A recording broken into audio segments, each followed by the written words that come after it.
and they make you live enlightenment.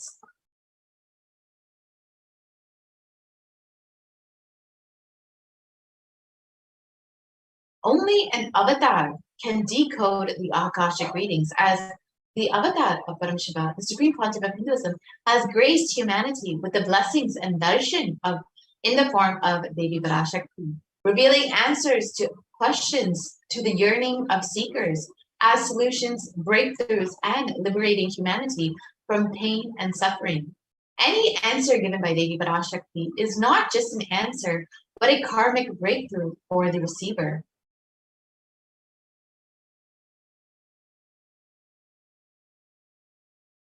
So the Shastra Pramana, or the scriptural reference for Akashic reading, is from the Vijnana Bhairava Tantra.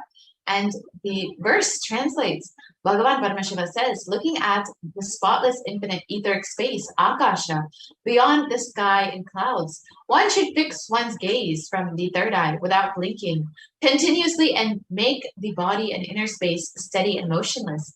In that very moment, O Devi, one attains the nature and powers of the infinite space, Bhairava.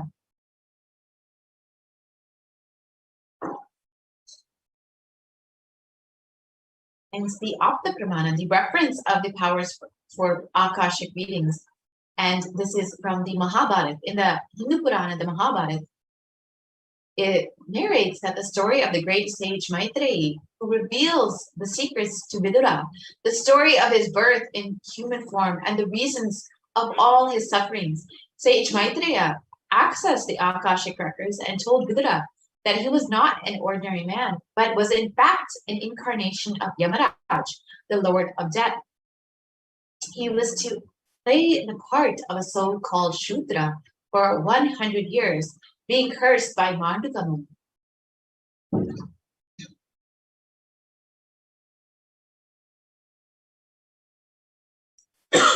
And the Supreme Pontiff of Hinduism says that all of the information you've collected from all of your births is in your DNA. You can access some of them just to understand and not to waste time doing the same actions again and again. Accessing the DNA code, reading the Akashic records will be useful for you to be liberated from your default future, bringing an end to binding cognitions, known and unknown suffering, and leading you to experience Paramashivoham.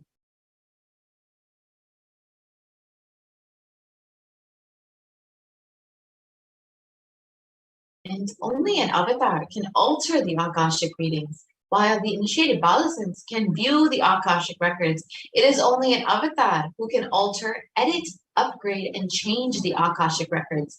During the Darshan and Dikshas, the Supreme Pontiff of Hinduism blesses and upgrades the Akashic records as per the prayer of the devotee.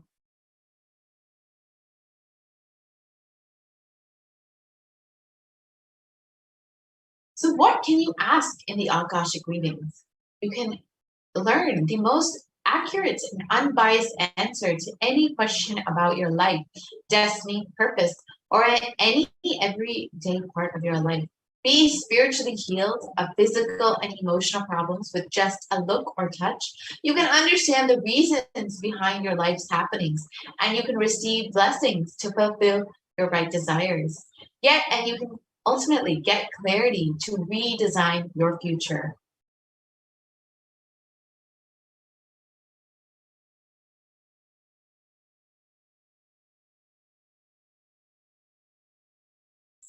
So we have been so blessed over the last several months to have Devi Parashakti's blessings, guidance, and initiation, and all of our prayers answered by Devi Parashakti. So in this segment, we will go through some of Devi Parashakti's revelations during the Akashic readings and understand how they have manifested in our reality today. Devi has been continuously blessing people individually, but also has been guiding humans through various revelations. So let us enter into this segment and understand what Devi has revealed.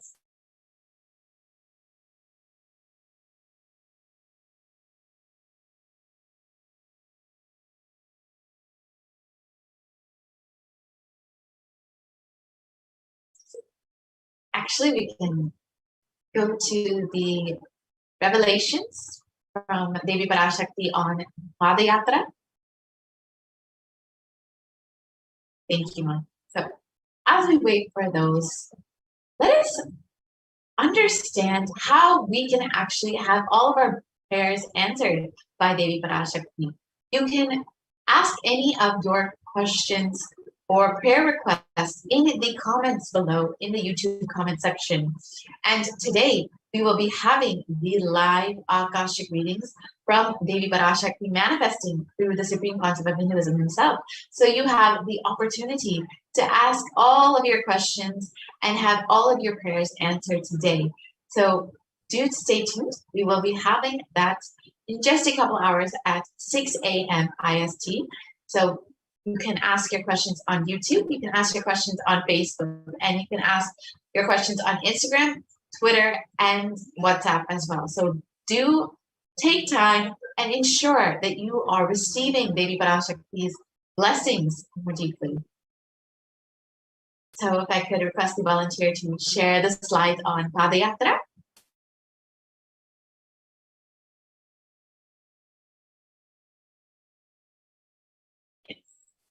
So as we wait, let us understand what Devi Parashakti has revealed. So as all of us know, the after effects of Pralaya are still very severe. Humanity is still undergoing everything of this cosmic deluge, this Pralaya, and thousands of deaths due to the global pandemic, the emerging fungal epidemic, and along with the record number of natural disasters, have taken a huge toll on humanity's collective psyche, leading to an increase in poverty, malnutrition, depression, and mental health issues. So what has caused this? Who is behind this, and how could we have avoided this? What is the solution for all of this? In this segment, let us go through a scientific and statistical understanding of Devi Parashakti's revelations on the cause and solution of this Pralaya. So all of us know that the current state of the world is very dire. Over 4 million people have already died of this COVID pandemic, and there have been over 175 million cases of COVID-19, and this number is just on the drastic incline. And the worst affected countries are US, India, and Brazil. And in India alone, there have been over 29 million cases of COVID-19, with over 374,000 deaths due to COVID-19 and over 75 million people falling into poverty since the beginning of this pandemic. And these numbers are considered to be severely underreported. So the actual situation in India could be much worse, and it's expected that it could be up to 14 times worse than what has been reported in the media. So the situation in India is very, very dire. And it is not just that India is suffering from this ongoing pandemic, but there is a suicide and depression epidemic hitting the country. Over 6.5% of the population is suffering from some form of mental illness, and a suicide rate of 10.9 for every 1 lakh people. And suicide is one of the biggest causes of death in the age group of 15 to 24. India is also considered the 6th most depressed country in the world.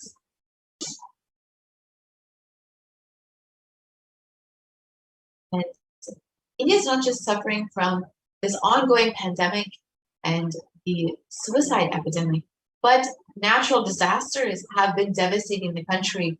We've all heard of the cyclones in Kerala, and most recently the floods in Maharashtra. And as all of this is going on, we are preparing for the third wave, which is looking to be inevitable in India.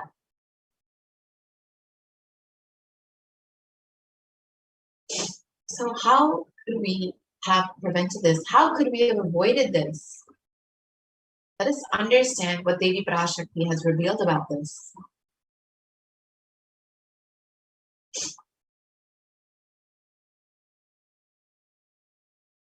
2022 வரை India செல்ல வேண்டாமா என்று கேட்கின்றாய். நன்றாய்த் தெரிந்துகொள், சொல்வதைப் புரிந்துகொள். இந்த பெருநரகமான கிருமி போஜனம் இந்தியாவிற்குள் வரக்கூடாது என்பதற்காக 2020 பாரதம் முழுவதும் 12 ஜோதிர்லிங்கமும் பாத யாத்திரை செய்திடவே என் மகன் மூலமாய் திட்டமிட்டிருந்தேன். படுபாவிகள் ஓடத்தின் மாலுமியை ஊர்விட்டு துரத்தினார்கள். என்ன நடக்கிறதென்று பார். முறையாக கைலாய நாட்டின் தலைவனாக நிறை மரியாதையொடு நல் மதிப்பொடு என் நிஜாவதாரம் நித்யானந்தன் திருவடி மீண்டும் பாரதத்தில் பட்டு பாத யாத்திரை செய்த பிறகு மட்டுமே நீ அங்கு செல்ல வேண்டும். அதுவரை உன்னை காத்து செல்லாதே.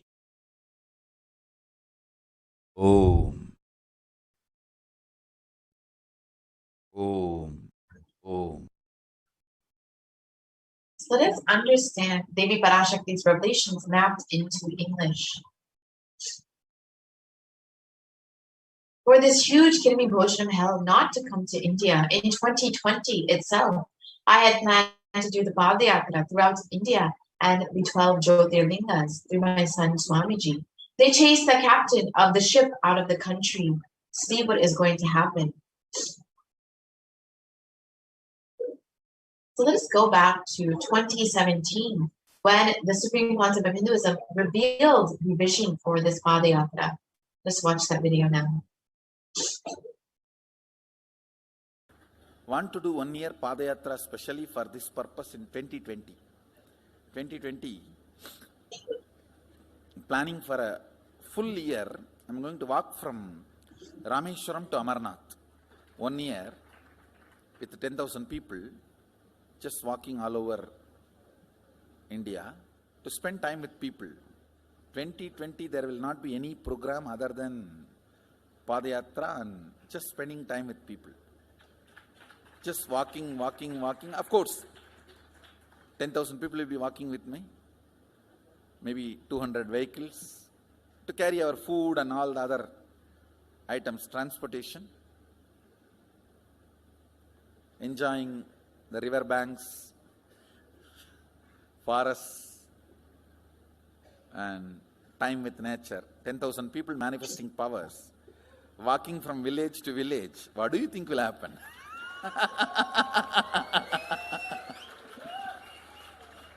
Scene of Buddhism spreading will be repeated now. How the Buddhism spread. 10,000 monks walking from village to village. What will happen? That's only monks. Here power manifesting 10,000 people. The whole village will be manifesting powers. Just want to enjoy India and let India enjoy me. So planning for next year Kumbh Mela 2019, next year January Kumbh Mela. Before that, all the Balalayam, everything. Balalayam is going to be like the same structure outside with one stone tower, gold coated. It will be something like a 40 to 50 feet tall stone tower and 5 Rajagopurams, which will be something like 120 feet. This will be the Balalayam. And after the Mulalayam is built, this Balalayam will serve as a Utsava Murti Sannidhi, where the Utsava Murtis will be worshipped and where the Archanas. See, in the main temple, there will not be any Archana or anything, because just for darshan itself, there will not be time. Like Tirupati, you can only have darshan and Arati, the camp for Arati. No other worship is allowed in the main temple. Because 12 Abhishekam is going to happen, 12 Kala Abhishekams. So continuously the rituals will be going on. People can have only darshan. They will not be able to involve themselves in any ritual. Other than darshan, nothing else will be allowed. So all the archana all the other offerings, like people will offer the archanas and other, everything will be done to the Utsava Murti, which will be kept in the Balalayam, the present Balalayam, present structure. So people can spend time here. That will be more like a main darshan. This will be like energy darshan, where you can give letter, get response. So by next year, the Balalayam will be ready. So 2019 full year, I will be conducting the programs and everything. 2020 will be the one full year Padayatra, walking. From next year Jayanti, means 2019's Jayanti to 2020's Jayanti, full year. Jayanti to Jayanti will be Padayatra. Before that, we will make 10,000 people power manifestors. It will be sannyasi, brahmachari, grihastha, all put together. 10,000 people will be walking. What a scene it will be. I think that is the only way the revival of Sanatana Hindu Dharma can be done. I need to get into the ground where people can see me, where they are living. I can't be waiting for people to come where I am living. Now I am sitting in one place to prepare these 10,000 people and make this science completely user-friendly. For that only I am sitting and working. So I have given 2 years for me now, 2018 and 2019. So 2020, before that 10,000 people will be ready to walk with me, manifesting powers. We will literally solve every person's problem in every village. The way we are walking, the path, route we are taking, physical healing or mental healing, or it's a too big visualization. How will you visualize? What will happen if 10,000 power manifestors enter into a village and ask people, tell me your problem now, come on, let's sort it out. Understand, 1,200 years before in Tiruvannamalai temple carvings, how the baby will be in the womb in second month, third month, all that is detailed way carved. It is there. Yes, so we can, next slide please. So the Supreme Concept of Hinduism reveals the vision for the Padayatra and stated that this would be like the scene of Buddhism spreading again. And we would see that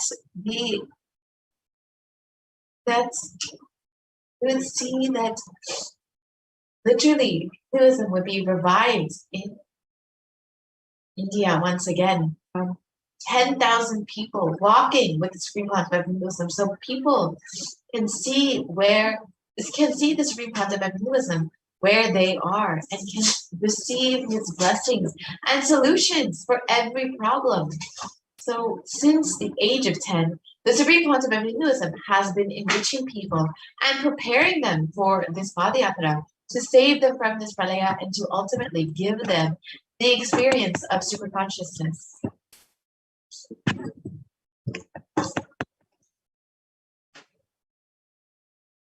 And from that age, the Supreme Concept of Hinduism has been enriching and initiating the masses into the science of enlightenment through various powerful discourses, initiations, and darshans. In the next several slides, we will see some of the various programs that the Supreme Concept of Hinduism has been conducting over the last 3 decades.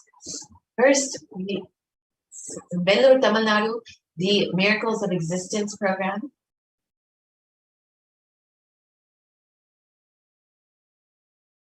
In Rasipuram, Tamil Nadu, what is the need for a guru?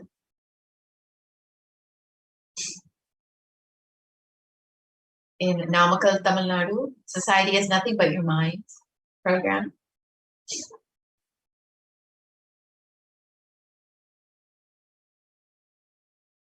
In Salem, Tamil Nadu, the Nithyananda program.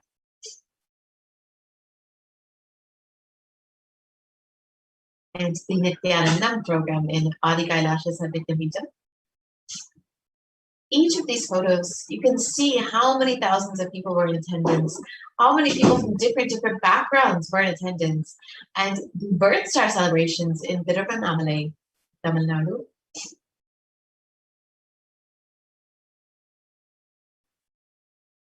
The Jayanti celebrations in Adi Kailasha Satviki.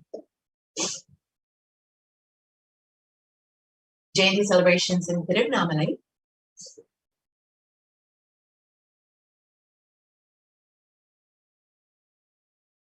The Nithyananda Paramashivam program in Chennai, Tamil Nadu.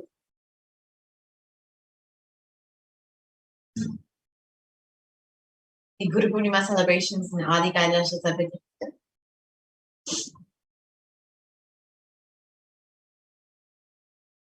The Bhakti Spurna program.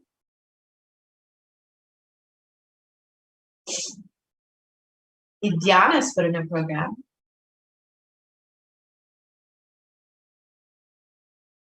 And the Little Anandas program, which was specifically to initiate the youth to be initiated into the science of enlightenment.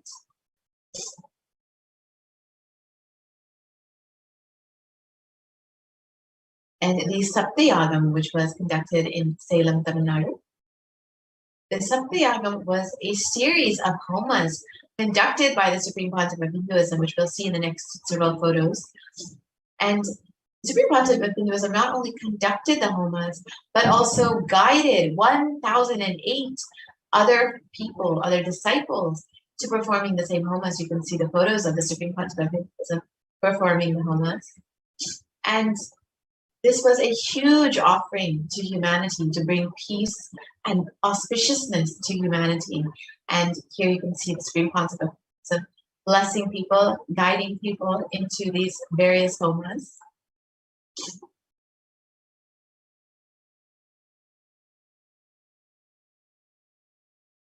Yes, more photos of the various celebrations. And here, the Nithyananda Paramashivam program in Adi Kailasha Satviki.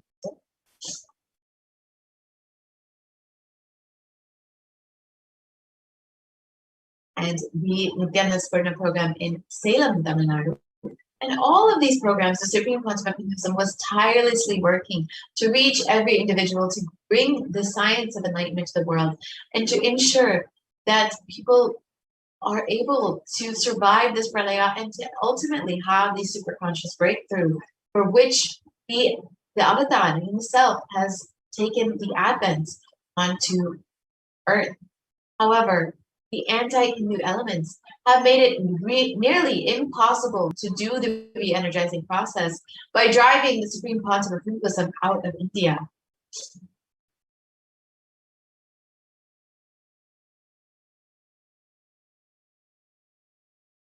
So let us listen to Devi Parashakti's revelations on the solution for this, revealed on the 31st of May.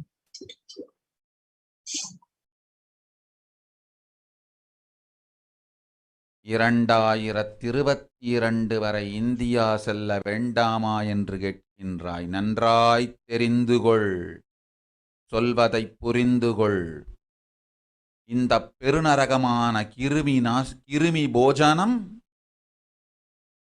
இந்தியாவிற்குள் வரக்கூடாது என்பதற்காக 2020 பாரதம் முழுவதும் 12 ஜோதிர்லிங்கமும் பாத யாத்திரை செய்திடவே என் மகன் மூலமாய் திட்டமிட்டிருந்தேன். படுபாவிகள் ஓடத்தின் மாலுமியை ஊர்விட்டு துரத்தினார்கள். என்ன நடக்கிறதென்று பார். முறையாக கைலாய நாட்டின் தலைவனாக நிறை மரியாதையொடு நல் மதிப்பொடு என் நிஜாவதாரம் நித்யானந்தன் திருவடி மீண்டும் பாரதத்தில் பட்டு பாத யாத்திரை செய்த பிறகு மட்டுமே நீ அங்கு செல்ல வேண்டும். அதுவரை உன்னை காத்து செல்லாதே. ஓம் ஓம் ஓம். So they revealed that only when the supreme concept of Hinduism is received in India again with great reverence and respect, and as the head of Kailasa nation, and is able to perform the Padayatra and do the re-energizing process of the 12 Jyotirlingas, only then will we see an end to this pralaya in India. And as we look around, we see what the great rishis of the Vedic civilization have forewarned as this Kali Yuga.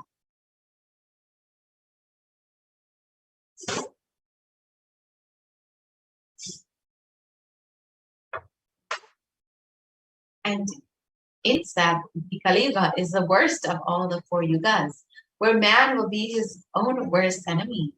And the translation of this verse,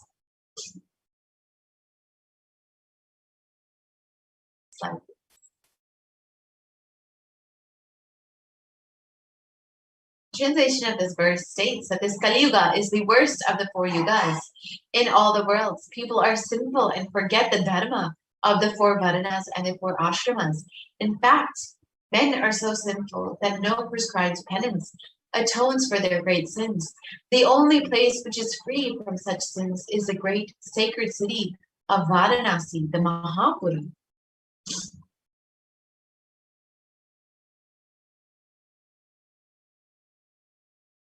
And Kurma Purana continues on and states that the Lord Rudra, Paramashiva himself, is the avatar for the Kali Yuga, and it states that Brahma is the presiding divinity or Devata, the Lord for the Krita Yuga, the first cycle of time. In the Treta Yuga, the second cycle of time, it is Bhagavan Ravi, Surya, in which appeared Sri Rama.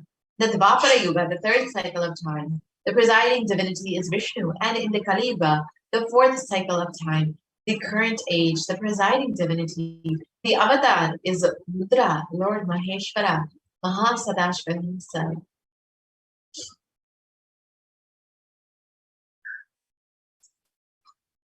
And out of his deepest compassion to protect humanity, Paramashiva himself descended in the human body, in the Nijavatara of the Supreme Concept of Hinduism, Jagat Guru Mahasanidanam, His Divine Holiness, Bhagavan Nithyananda Paramashivam, on the 2nd of January, 1978.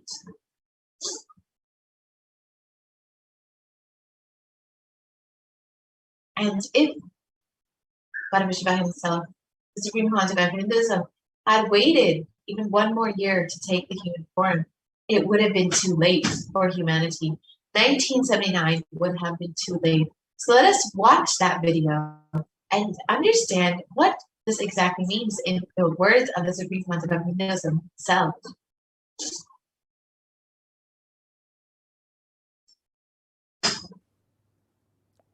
And I tell you, O Hindus, don't be afraid. I am back with the same science. We are going to be rich.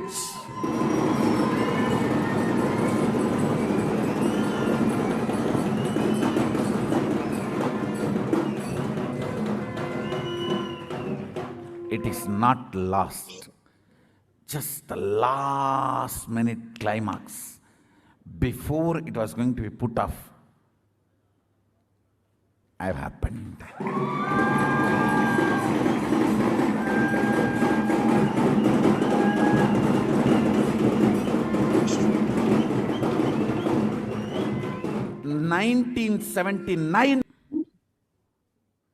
"1979 would have been late. If I had time, I would have sent only ambassadors.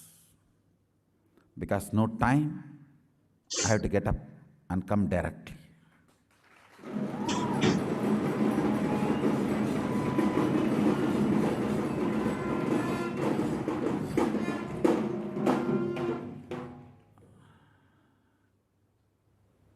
O Hindus, feel blessed. Science is not dead. It is available. I have everything needed to bring that science back to life and establish its legitimacy.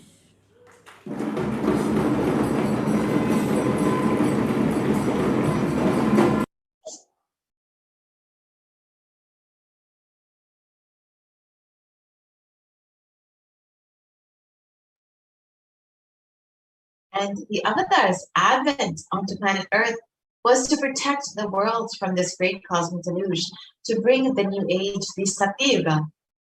So let us understand from Devi Parashakti herself what this means.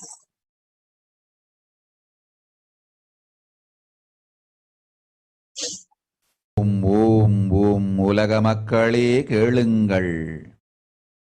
கலி முற்றி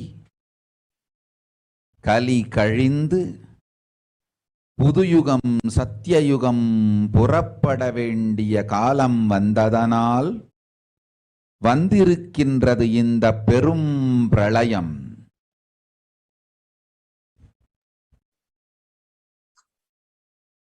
கவலை வேண்டாம்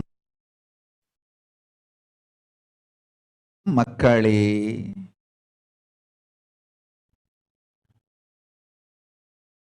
நித்யானந்தன் வடிவம் தாங்கி நாமே இங்கு வந்திருக்கின்றோம். நித்யயுகம் செய்வோம், நித்யயுகம் சத்தியயுகமாய் மலரும் இங்கு. ஆனந்தமாக இருங்கள். So let us understand what Devi has revealed in English. People of the world, listen. Kali Yuga has matured, and over time, it has come for Satya Yuga to happen. So this great pralaya has come.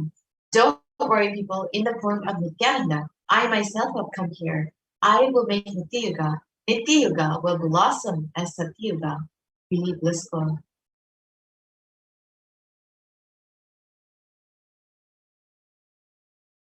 For this huge hell-giving Bhojam not to come to India.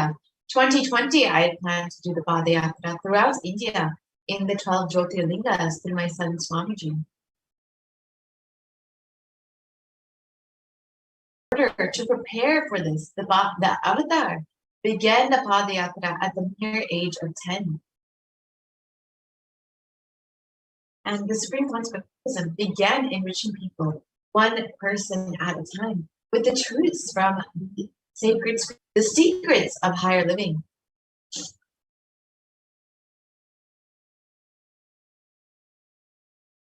Even as the Supreme Concept of Buddhism was just a teenager, all of his classmates recalled the yatra where the Supreme Concept of Hinduism led them from Gudiyatham, Tamil Nadu to Tiruvannamalai, the birthplace of the Supreme Concept of Buddhism and a huge spiritual pilgrimage site.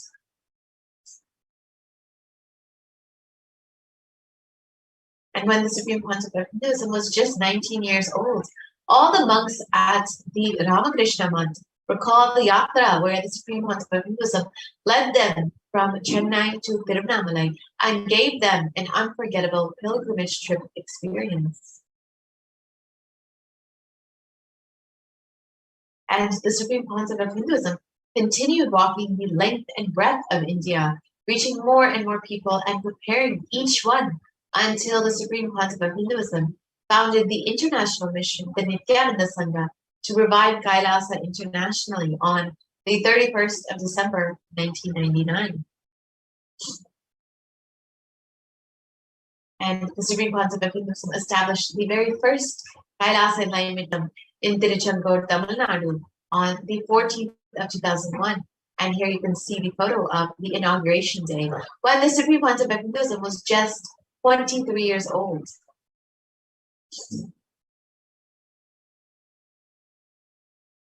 And in 2003, the Avatar continued his Vijayatra all over the world to enrich people from various backgrounds.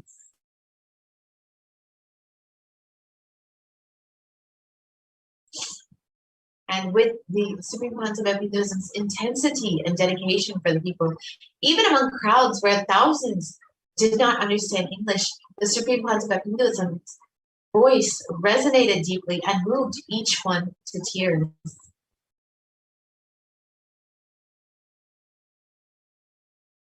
And in 2004, the Avatar led his disciples on the very first Himalayan Yatra, visiting temples, delivering satsangs, and initiating them into the superconscious breakthrough. And subsequently, the Avatar personally organized and led yatras yearly and guided individual souls not just to physical spiritual sites, but to supernal spiritual realms. And in 2006, the Padayatras were taken to the next level with the Kodikan Padayatra, where thousands, crores participated and were impacted by Nithyanandeshwara and Nithyanandeshwari, who traveled from city to city blessing people.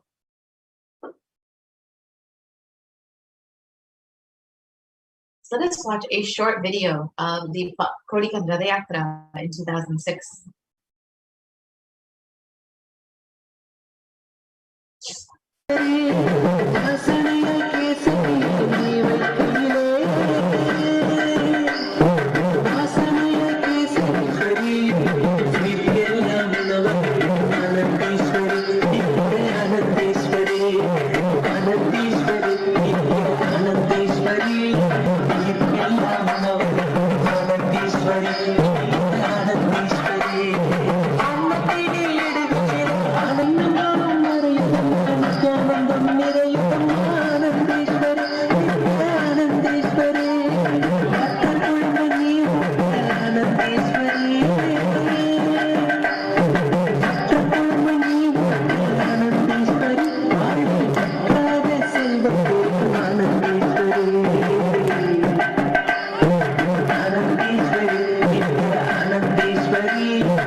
And the Kodikan Radayatra culminated with the consecration and inauguration of the Garga Mandir, the Sanctum Sanctorum, for Nithyanandeshwara Paramashivam and Nithyanandeshwari Parashakti, and the Swayambhu Linga and Adi Kailasha Sarvetavita.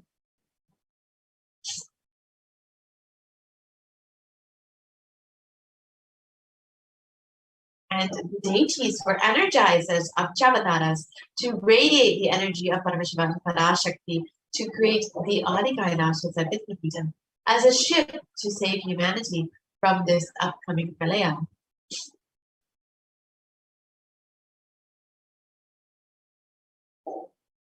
And the Supreme Pontificate created innumerable spiritual energy centers in India as safe havens during this great deluge. And just a few are the Kailasa in Tiruchendur, the Adi Kailasha Sarvetavita in Bangalore, and the Kailasa in Hyderabad.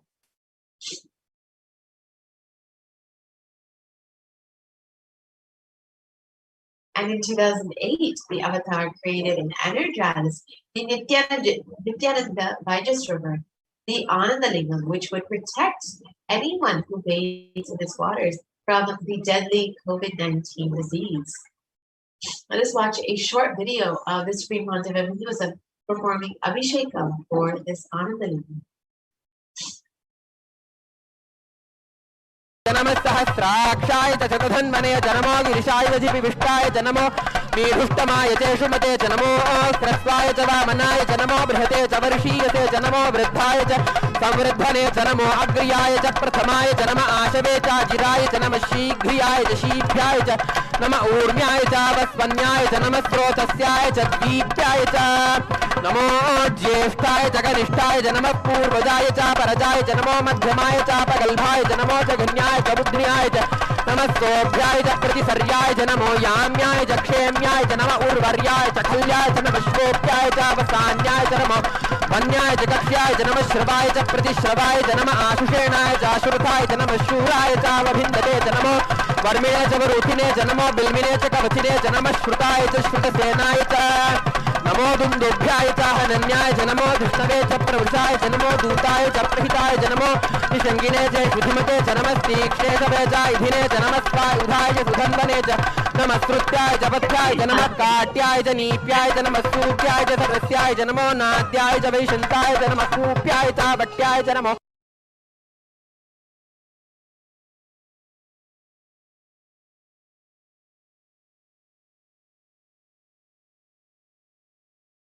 you can move to the next slide.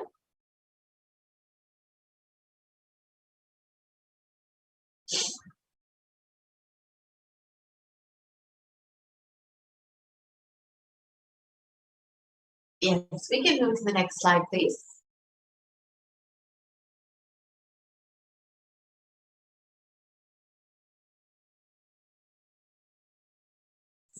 We can move to the next slide, please.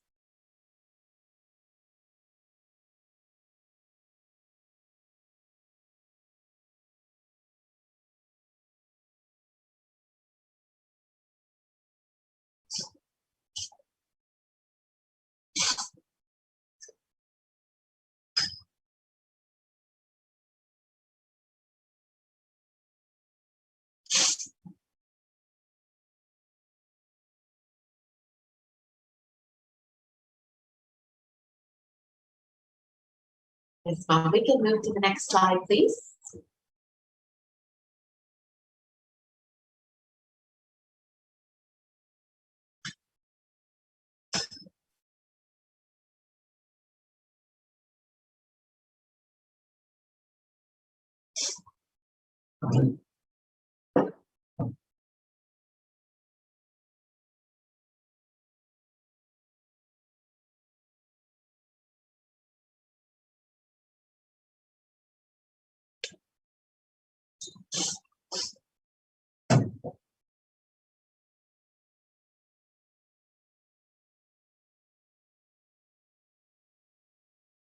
Yes, ma'am. We can move to the next slide, please.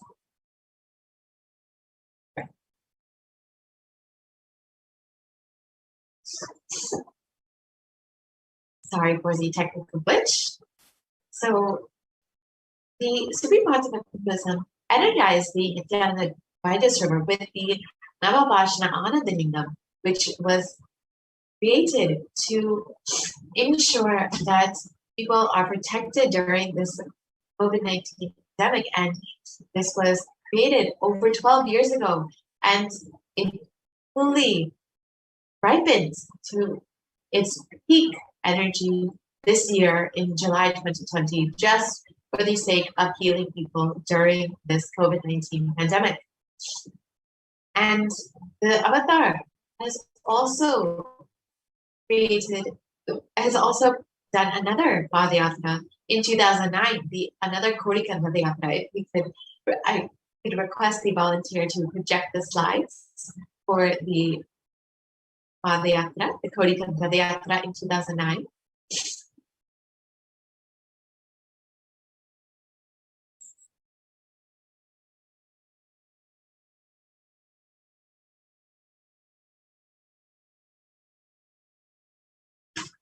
Yes. So let's watch a short video of this Kodika Padayatra in 2009, which garnered international attention and created a movement where lakhs of Hindus were once again embracing Hinduism. போல நின்பதம் கண்ட என் மனம் நித்ய சத்குரு நித்ய சத்குரு நித்ய சத்குரு நித்யனே நித்ய சத்குரு நித்ய சத்குரு நித்ய சத்குரு நித்யனே நின்முகம் நீனைந்து இங்கு நிர்மலமாகவே ஆனதே இதய சக்கரம் அனகதமும் இனிமையோடு திறந்ததே நித்ய சத்குரு நித்ய சத்குரு நித்ய சத்குரு நித்யனே நித்ய சத்குரு நித்ய. And wherever the Avatar's feet have graced the planet Earth, there the seeds of super consciousness have been sown.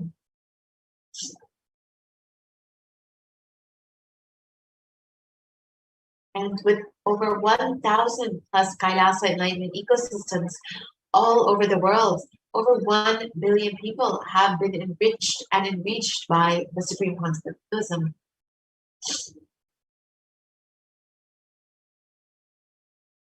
And in the next several slides, we will see just a few of the various Kailasas that the Supreme Quantum of Hinduism has created for this superconscious breakthrough to happen for humanity.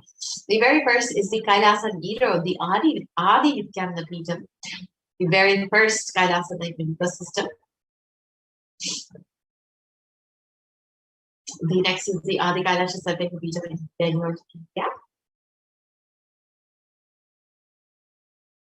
The Kailasa in Tiruvannamalai.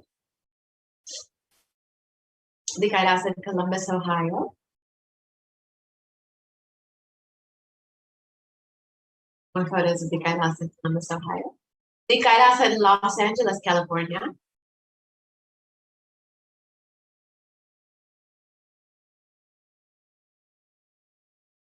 The Kailasa in San Jose, California.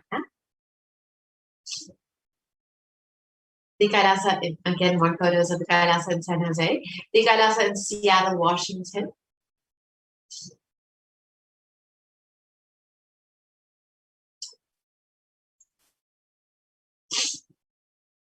The Kailasa in Houston, Texas.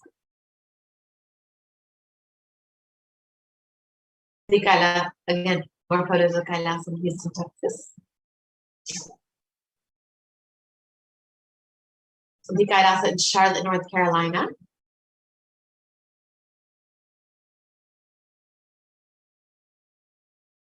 The Kailasa in New York.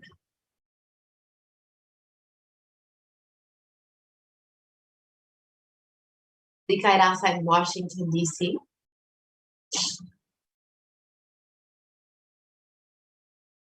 The Kailasa in Toronto, Canada.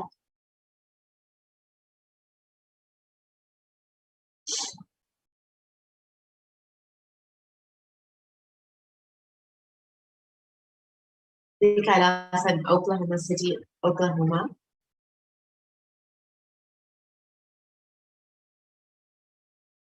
The Kailasa in Phoenix, Arizona.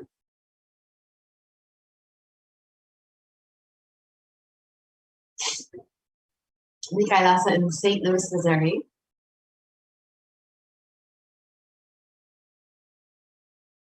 The Kailasa in Oman.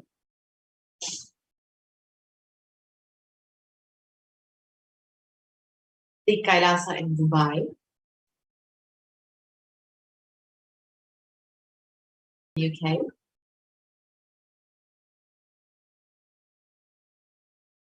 The Kailasa in Scotland, UK. The Kailasa in Netherlands.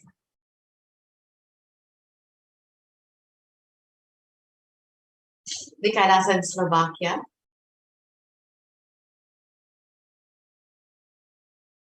The Kailasa in Belgium. The Kailasa in Luxembourg.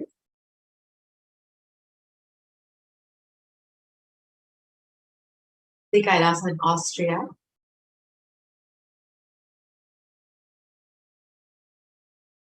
The Kailasa in Germany.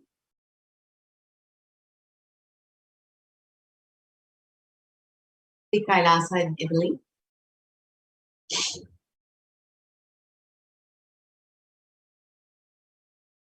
The Kailasa in France.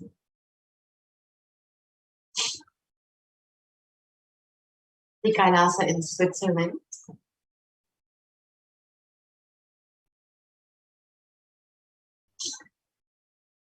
The Kailasa in Mauritius.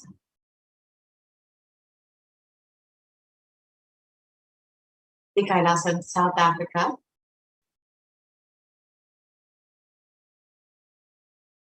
The Kailasa in Salem.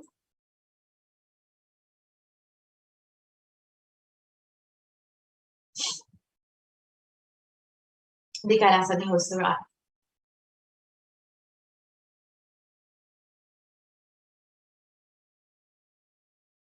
The Kailasa in Patna.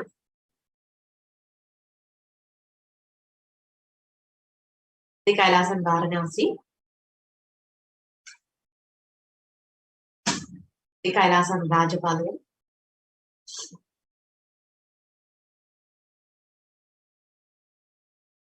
The Kailasa in Hyderabad.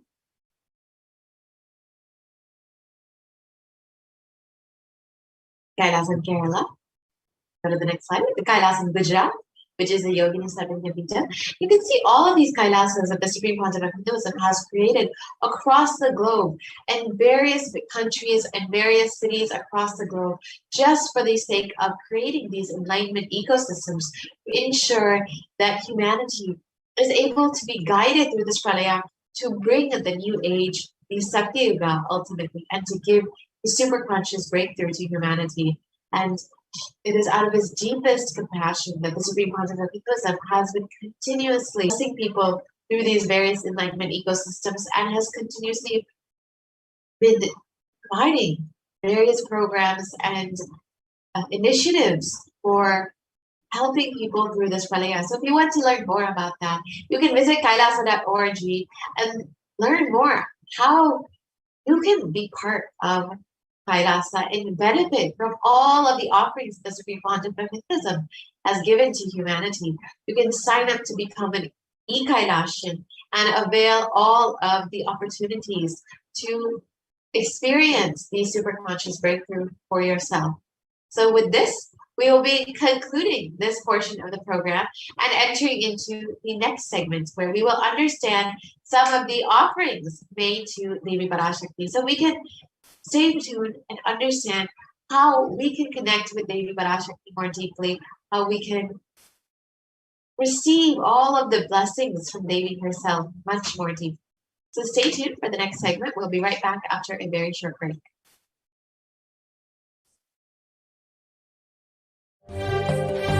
காளியின் ஆட்டத்தை ஆனந்தத்தை ஆனந்தத்தொடு ஆடிய ஆட்டத்தை கண்டோர் உயிருக்குளெல்லாம் இறங்கி குண்டலினிவில் உயிர்ப்பிக்கச் செய்து மாய மனத்தின் இருளை அகற்றி மாயம் அழித்து மங்களம் தந்து குரு பக்தியும் சிவ பக்தியும்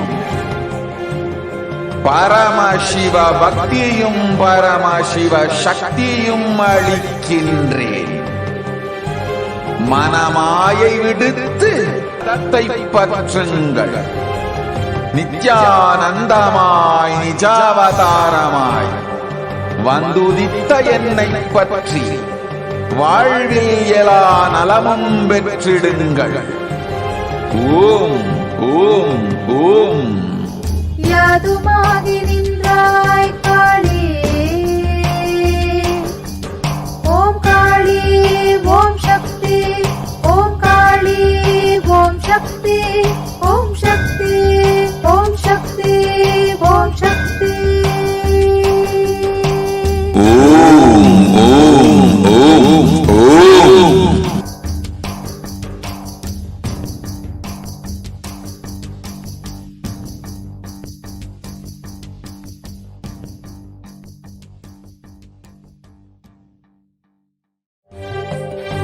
காளியின் ஆட்டத்தை ஆனந்தத்தை ஆனந்தத்தொடு ஆடிய ஆட்டத்தை கண்டோர் உயிருக்குளெல்லாம் இறங்கி குண்டலினிவில் உயிர்ப்பிக்கச் செய்து மாய மனத்தின் இருளை அகற்றி மாயம் அழித்து மங்களம் தந்து குரு பக்தியும் சிவ பக்தியும்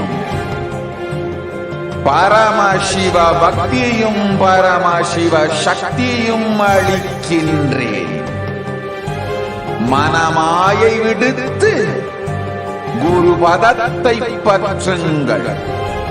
நித்யானந்தமாய் நிஜாவதாரமாய் வந்துதித்த என்னை பற்றி வாழ்வில் எல்லா நலமும் பெற்றிடுங்கள். ஓம் ஓம் ஓம். யாதுமாகி நின்றாய் காளி, ஓம் காளி ஓம் சக்தி, ஓம். Again, welcome back to all the participants, to all of the viewers who are joining us for this program. As we are entering into the next segments, and we're going to be having, once again, the live Parashakti Akashic reading at 8 a.m. Indian Standard Time.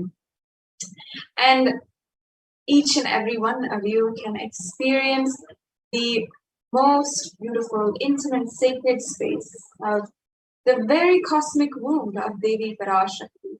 You will literally be able to manifest a breakthrough in your life. You'll be able to ask your questions, receive healing, have the ultimate breakthrough.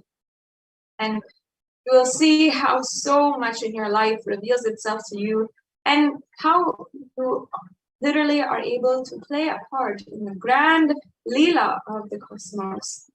Now, in this next segment, you'll now be understanding how you can make different offerings today.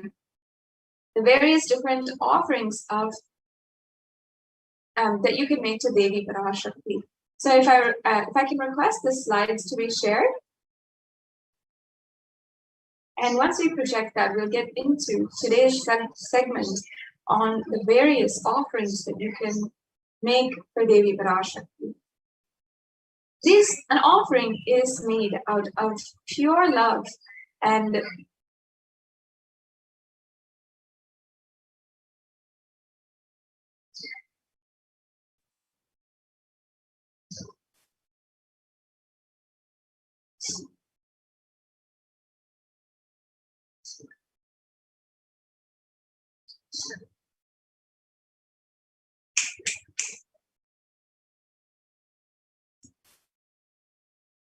yes, an offering is made out of pure love, devotion, and oneness with the divine. And each and every one of you can experience the most intimate space, deep feeling connection with the divine through these offerings. So without further ado, let's get started on these different offerings.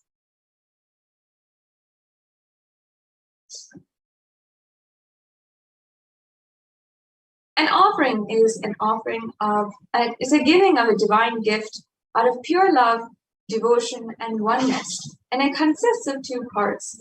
One is giving and the other is accepting. Only when an offering is, and when it is made out of pure love and gratitude, it can actually be accepted. And only when it is accepted, it is complete. An offering never has any component of fear or greed a part of it. And when you make an offering, you simply become a part of the grand Leela of the avatar.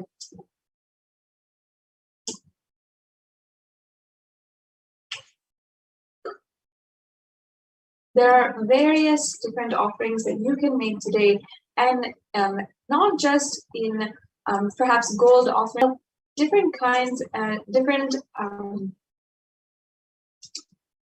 various different offerings that you can make, and you'll never feel as if you cannot make a certain amount or you're not able to. You will simply see whatever you want to manifest, whatever you are capable of doing right now, you can offer, and simply it is a divine gift in your life.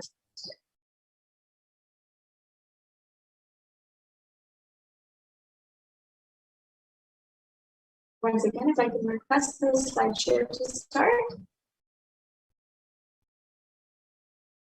We have the Igundi offering, the Sankalpa offering, as well the Sankalpa offering, and as well even the gold offerings such as the Swarna Metti, the Swarna Mantika, the Swarna Padma Pushpa, and many of these are offerings that you can make in various different levels. So if you feel that you're not able to make it in a certain level or for a certain amount of money, you can make it for a different level. And there's also the offerings that you can make directly to the Supreme Quantum of Buddhism himself as well.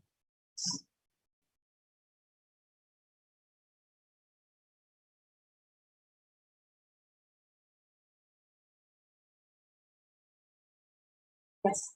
So understand that masculine and feminine, both consciousness, have to be expressed equally by every human being to be enlightened. Until enlightenment, only the masculine dimension expresses more than the feminine dimension, irrespective of male or female physical bodies. The next slide, please.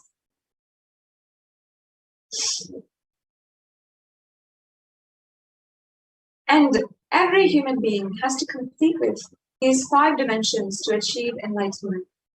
One is the Pitrus, or the ancestors. The second is the Kula Devatas, the family deities. The third are your parents. The fourth is nature. And the fifth is the Guru.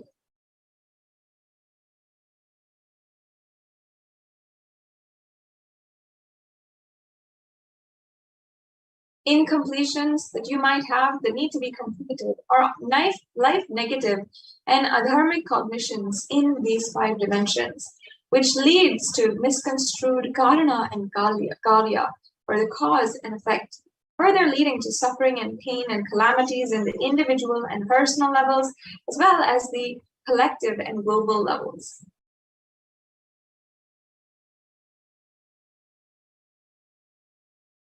And being sensitive is being aware in gratitude to life. Everything from the air we breathe, the place that we sit, the energy to feel that you exist, energy to celebrate that you exist, everything is something that we can be grateful for. And there are 43 energies that constitute our human body. And when all 43 of these energies are integrated to Dharma, that is when one becomes enlightened.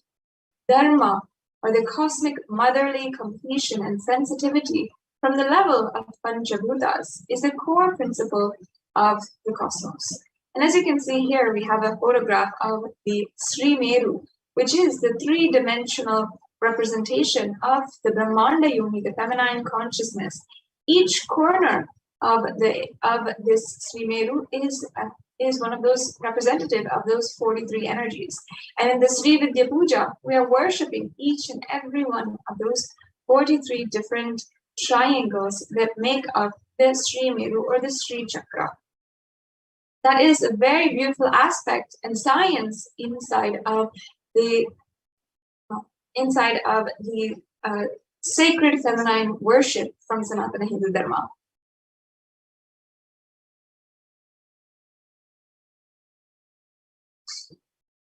And awakening the sacred feminine is key to enlightenment. When awakened man expresses the sacred feminine consciousness, he becomes a great revered leader. And he becomes a great revered leader. When awakened woman expresses sacred feminine consciousness, she becomes Devi, the cosmic mother, expressing powers.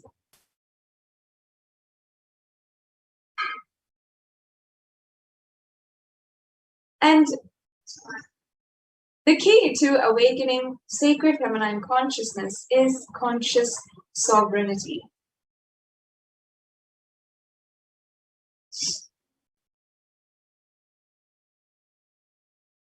And out of millions of paths, the easiest, sweetest, most beautiful path to enlightenment is the connection with the cosmic mother, the cosmic feminine consciousness, and Devi Parashakti.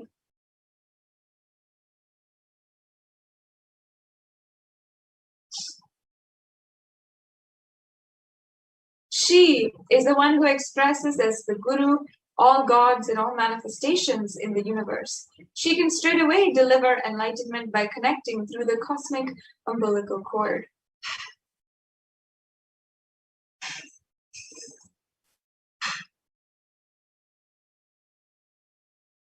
And when you make these offerings, you should understand that offerings are not to the benefit of the divine, but to close our gap within the divine consciousness.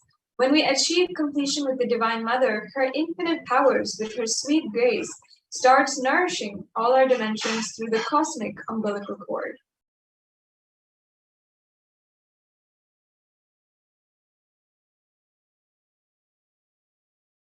And when we're making an offering, there is nothing too small or too big which you can offer to connect with the Divine Mother. It has to be from a space of love of a child looking at a mother and handing her what it has to share out of her deep love and gratitude. It can be a cup of milk or a flower, or it can be a precious jewel to adorn her smiling face or her hair.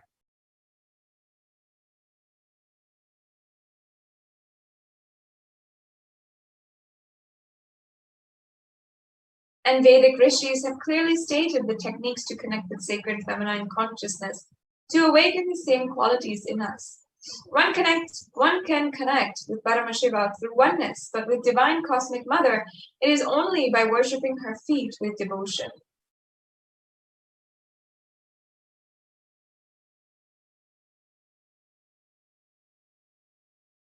Mother worship is the most non-violent, most peace-centered, most healing, soothing, and sweetest path to enlightenment among all traditions on planet Earth. Worshipping includes contemplating, meditating through sacred offerings of mantras and oblations at her feet.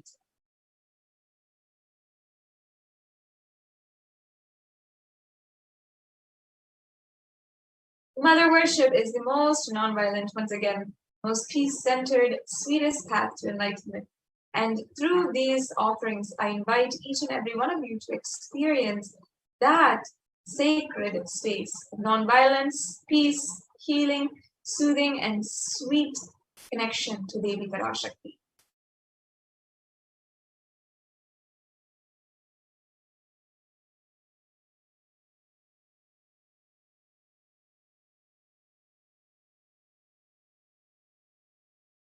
Now let us understand why the divine feminine. How does it make her ultimate?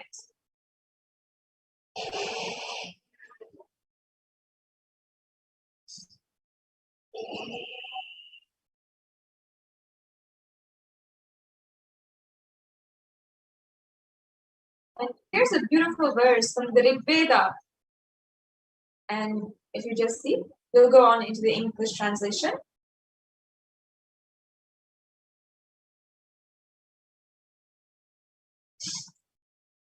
The translation says, I walk as the 11 Rudras, I walk as the Vasus, I walk as Vishnu and other Adityas in all divine forms. Hold aloft Mitra and Varuna, even as Indra and Agni I do, and the Ashwin twins too. This is the Rig Veda. And Ekadasha Rudras, Maharudra, Ashtavasus, Dvadasha Adityas, Vishve Devata, all of them are in my retinue. I move around them in my various forms with them as my retinue. I protect all of them, including Mitra, Varuna, Indra, Agni, and Ashwini Devatas.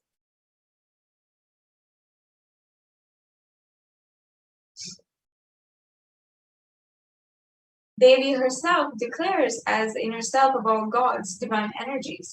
She is pervading and all permeating.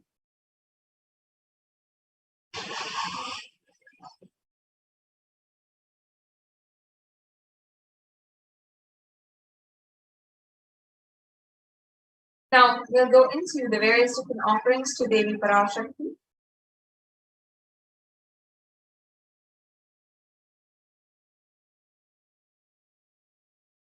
First, we have the e-hundi, which you can make for any amount. It is a general donation that you can make either through the YouTube Super Chat or through the registration form or the payment gateway that we have available for any of the yajamans. And there's a beautiful reference here from the Lalita Sahasranamam, which I'll now be chanting.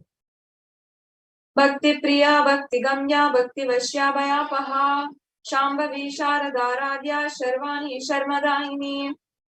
And is realized through true devotion.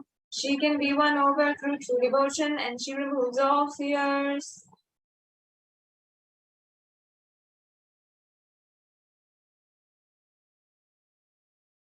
If there is any fear in the minds of devotees, you can be assured that Devi Parashakti will remove that fear. It is stated that Devi likes to be worshipped in autumn.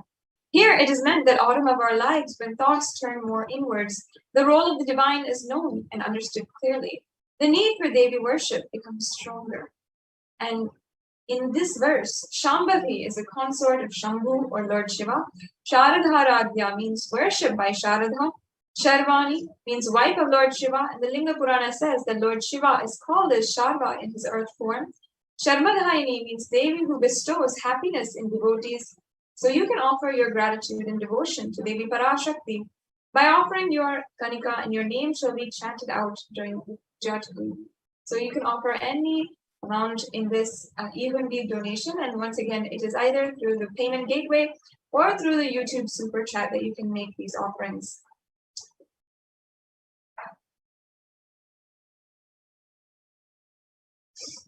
The next we have the Sankalpa offering. And in the Saundarya Lahari, which is composed by the great incarnation of Paramashiva, Adi Shankaracharya, he has written and sung Japo Jalpa Shilpam Sakalam Api Mudra Virachana Gati Pradakshinanya Kramanam Asadya Ahuti Vidihi, which the translation says, let the mantras I chant with the sacrifice in my soul become the chanting of your name. Let all my movements become auspicious mudras. Let my travel become perambulations around thee. Let the act of eating and drinking become fire offerings or oblations in the homa or yajna to thee. Let my act of sleeping become my salutations to you. Let all my actions of pleasure of mine become a part of your worship. It's such a beautiful verse that can literally just cause so much of beautiful connection inside of you. Especially the line, let all actions of pleasure of mine become part of your worship. Let me enjoy you, let me worship you is really what Adi Shankaracharya is meaning and saying here. So in the Sankalpa mantra, you'll simply see how you're worshiping the divine and enjoying the divine. And you'll have the blessings for both the asked and unasked, remembered and forgotten wishes to manifest by the grace of Devi Parashakti.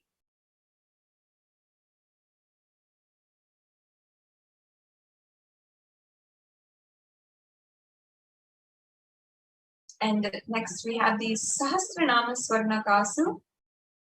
And in this offering, you can receive the blessings to manifest and awaken the multiple divine feminine conscious attributes and powers.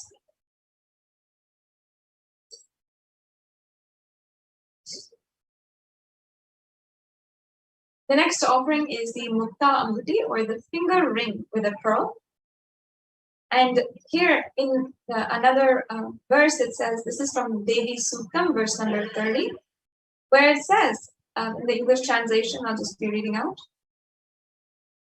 Let the goddess who brings good fortune, who is praised by gods, who is served by Devendra, who is praised by Devas, troubled by Asuras, who is praised and remembered as devotion to her solves all, who is the source of all good in the world, let that goddess destroy all obstacles. And this offering brings blessings for the protection from all dangers and fears.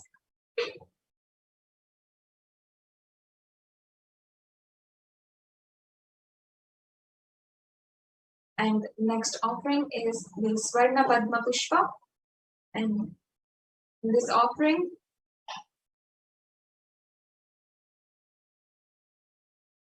we have the verse from the Lakshmi Ashtakam, where I'll chant Siddhi Buddhi Prade Devi Bhukti Mukti Pradayini Mantra Murte Sadal Devi Mahalakshmi Namostute. The English translation says, Devi who bestows accomplishments and intellect, who showers worldly prosperity, Devi whose power is most, I bow down to you, O Devi Mahalakshmi. In this offering, you'll literally receive blessings for attracting the positive relationships in your personal and business dimensions.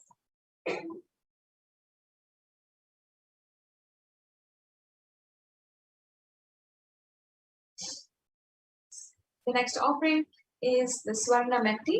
And in the Saundari Lahiri, once again, Adi Shankaracharya is describing that Lord Brahma, the creator of yours, selects the dust from your feet and creates he this world. The great Adishesha with 1,000 heads somehow carries a dust of your feet with effort great. And the great Lord Rudra takes it and powders it nice and uses it as holy ash.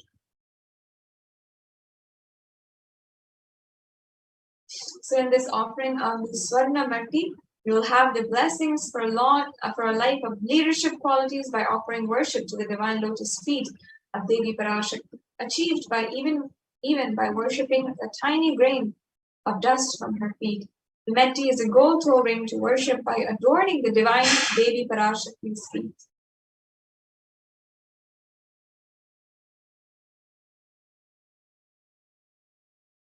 And the next offering is the Mantika. And in this offering is called the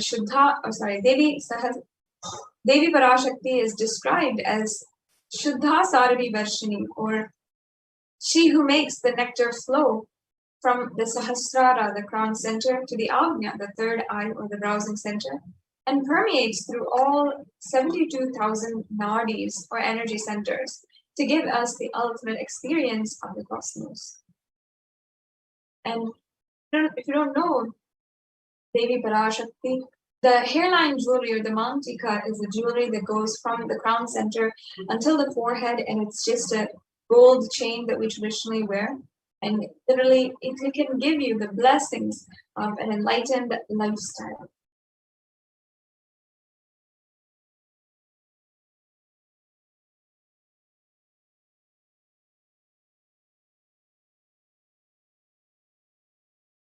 And the next offering we have is the Pratyakshapada Puja.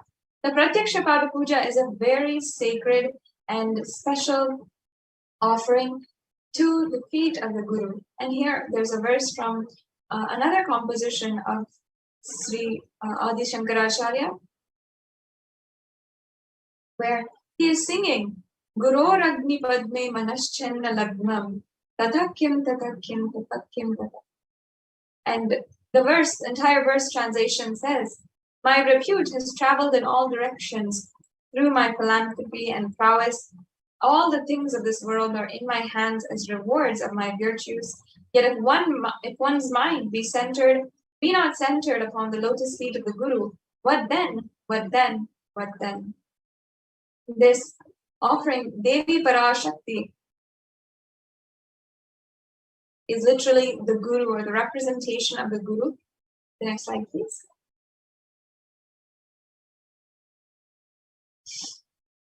And the feminine consciousness is literally the one who is beyond the idea of male and you'll have this most auspicious offering to Guru, which is a dimension of the Cosmic Mother, the one who is the teacher, the guide, the one who is the very one who teaches you your first steps, your first language, and the one who teaches you your first lessons on integrity, on how to handle life, on how to hold yourself, is the mother in our lives.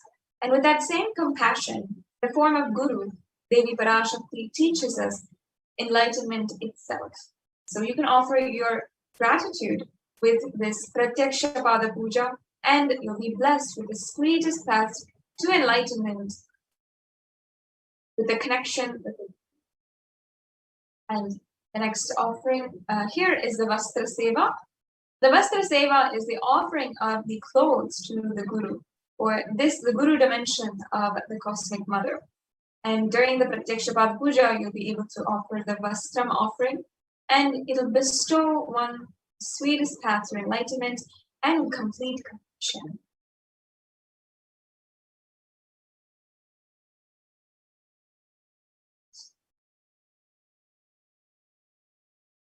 And next, so here we have a summary of all of the various offerings that you can do. The Ihandi offering, the Sankalpa, the Ihandi amount. The Sankalpa offering is an offering you can make for $1. The Devi Sahasranama Kasu is an offering you can make for $75, $151, or $251. The Mukta Anguti is an offering you can do for $251, $501, and $750. And the Swarna Padma Pushpa is an offering you can make for $600, for $1,200, and for $1,800. The Swarna Meti is an offering you can make for $750, and the Mantika is an offering you can make for $750. And the Pratyakshapada Puja is also an offering you can make for And the Vastra Seva is an offering you can make for $1,008 as well. So these are all the various offerings that you have as options today.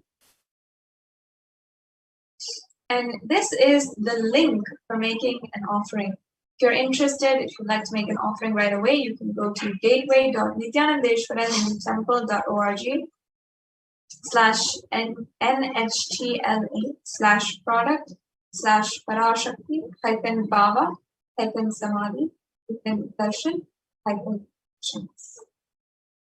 So you can follow this link in order to make a payment.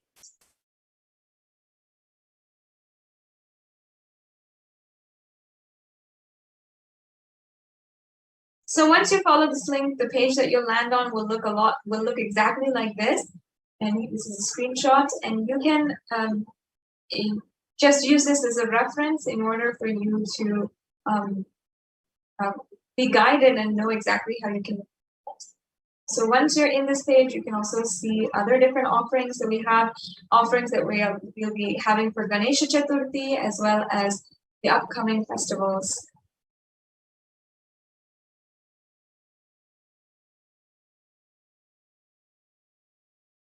So once you're here, you can go ahead and select the offering that you'd like to make in the drop-down menu.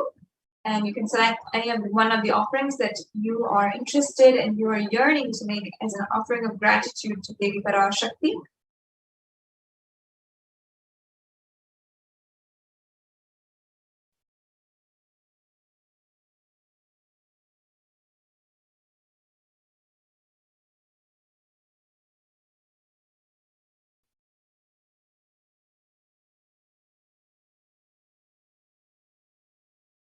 And after you press that, you will be led to this page where you can review your cart, make sure that you're ready and you're having all the items in your cart which you want to make as an offering today. And of course, you can make multiple offerings as well if you are feeling you'd like to.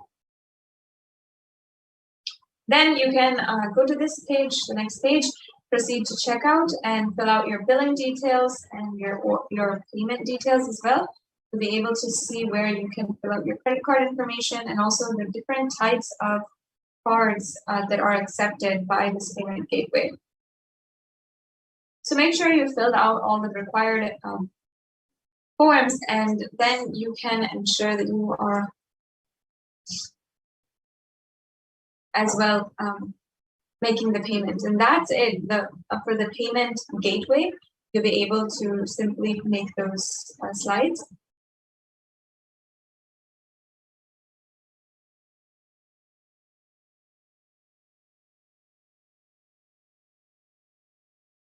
And next,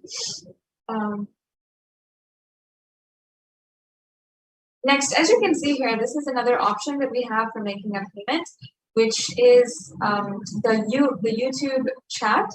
And make sure that you are joined as a member on Kailasa's. If you're joining with us on YouTube right now, you can go to you can just click on join where it says underneath this video. So Kailasa's HDH Nithyananda YouTube channel. And right next to that, you'll see the join button. And then on the Parashakti, then on this video, and once you're joined, you can fill out your payment details as well. So once you click join, it'll give this pop-up window, and you'll see the different options of how you can join. As you can see, there's an option for e-Kailashian in bronze, which is $2.99 per month, and e-Kailashian in silver, which is just $5, just under $5. There is the e-Kailashian gold level, which is just under $10. There's the e-Kailashian in the platinum level, which is just under $35. And then the e-Kailashian premium level, which is just under $100. So you have several different layers if you or levels if you want to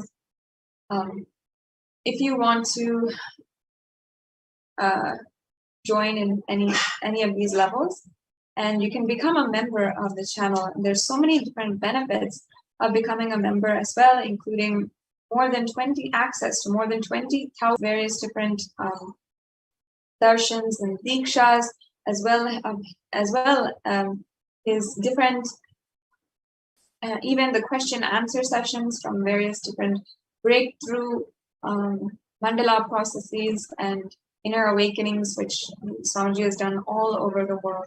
So all of these are available for you on YouTube, and you can join as a member and get access to each and every one. You'll also have the access to even the notifications for every time there is a live video.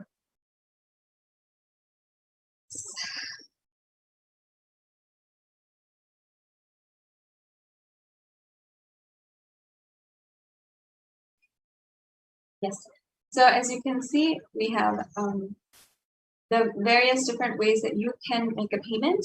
So if you want to join on our channel, you can go to Google Pay, and you can either pay through Google Pay, which many of us are doing nowadays. It's a very easy form of payment, not just online, but also in different shops as well.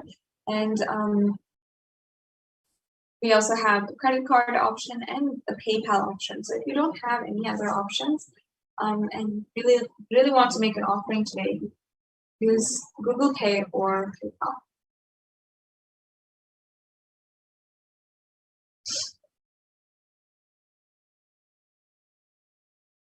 Yes. So this is the gateway again. So this is a okay. And if I can request to project the slide for the e-Hundi, the last few minutes I have, I'd love to enrich each and every one of you to make an offering right now with the e-Hundi offering, and each and every one of you can join in with us, and you'll be able to even have the darshan within just a few hours, the live Parashakti Akashic reading, and I encourage and invite each and every one to be a part of this extremely intimate, sacred experience. These offerings are a way that you can enjoy, you can offer your gratitude to Devi Parashakti.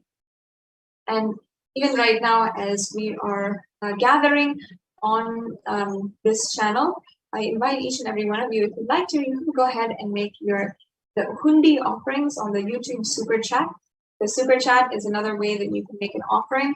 If you're joined as a member of the YouTube channel, you can click the $ in the right-hand side below the chat. And then once you click that, you'll see the options either for YouTube, the Super Chat or the Super Sticker. Super Chat is just a general donation that you can make.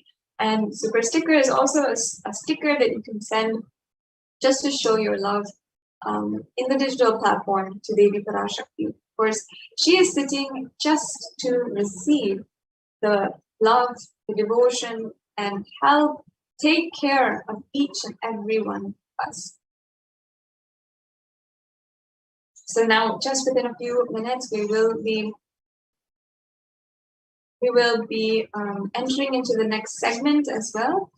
The next segment, we will be introduced to the administrators of the Adi Kailasa Sarvagna Peetham.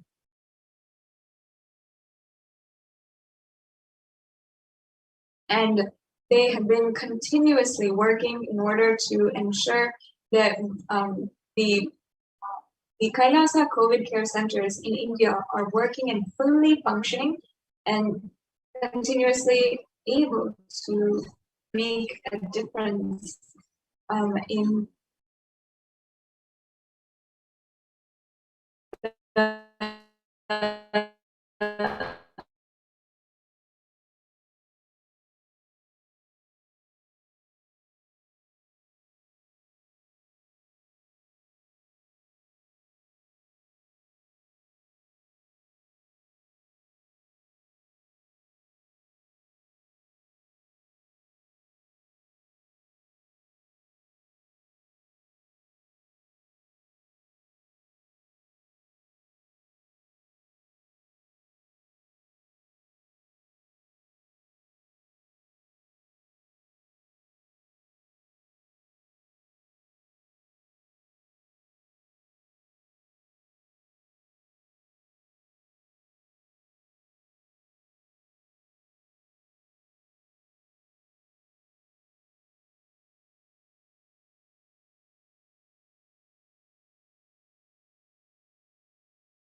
Yes, we can briefly go over the last 5 minutes before going into the next segment of today's program, how you can ask your questions today during the live Parashakti Akashic readings. One, in YouTube, during the live program, while darshan is happening, when we have all had the beautiful darshan of Devi Parashakti, you can ask your question in the chat, the live chat. So make sure you're joined as a member of the YouTube channel, Kailasa's SPS YouTube channel, and that'll give you access to ask questions directly to Devi Parashakti, and you'll see how Devi Parashakti, with her grace, your question will be answered, and literally brings so much of healing and so much of clarity in the past, present, and future. And as well, you will be able to have so many breakthroughs in your life through this, through just asking a question. So then also on on Twitter, if you're on Twitter and joining us on the live program on Twitter, you can go to the live Twitter feed right now, and you can hit reply and use the hashtag #AskTheAvatar as well, and ensure that you are tagging the official handle of the Supreme Pontiff of Hinduism, which is at Sri Nithyananda, and you can make sure that you are replying or asking your question to Devi Parashakti during the live darshan. And finally, you can also ask your question on Facebook. If you're joining us from Facebook, you can comment in the comments below on this live video during the live darshan, and that's a simple way that you can ask your question. Finally, on Instagram, on the post for today's darshan, you can ask your question as well. And you'll also be able to be able to ask your question through WhatsApp. If you go to kailasa.org, you will be able to see the widget for asking your questions on WhatsApp, and you will once you are done with that, and your question will, with the grace of Devi Parashakti, you'll be able to have the answer to your question from Devi Parashakti herself. And you can also ask your questions through the live chat. So within just a few hours, we're going to be the divine presence and experiencing the grace of Devi Parashakti. And each and every one of you can participate if you'd like to. And if you already had a very beautiful experience with Devi, I invite you to comment in the chat below about what your experience was. If you've had a breakthrough, many people have shared that they have had breakthroughs in this program, specifically during the Devi Parashakti Akashic reading program, in so many different levels, in the level of health, wealth, in relationships, in so many different ways. Devi Parashakti manifested in their life, and without any effort from their side. And we've had even sharings of how people have healed from even the brink of their lives being lost, even and people who have even had the lives of their loved ones being saved, and so many other beautiful manifestations of Devi Parashakti in their lives. So now we're coming to a conclusion of this segment in today's program. We're going to be moving on into the next segment, where we will be going over the various contributions of the Supreme Pontiff of Hinduism in the Kailasa COVID care centers. So we'll now get back to you after a quick break, and I now invite each and every one of the viewers to ensure that you are getting ready for within 3 hours the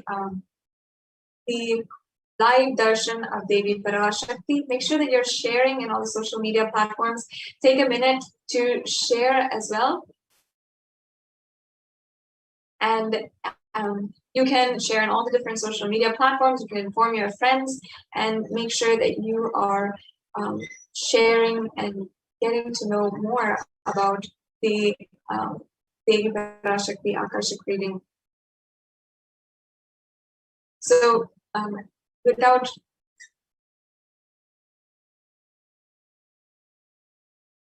and we'll also in this program be hearing from various different devotees who have had the Devi Parashakti Akashic reading, and they will be sharing with us about their experience and how Devi made a breakthrough happen in their lives.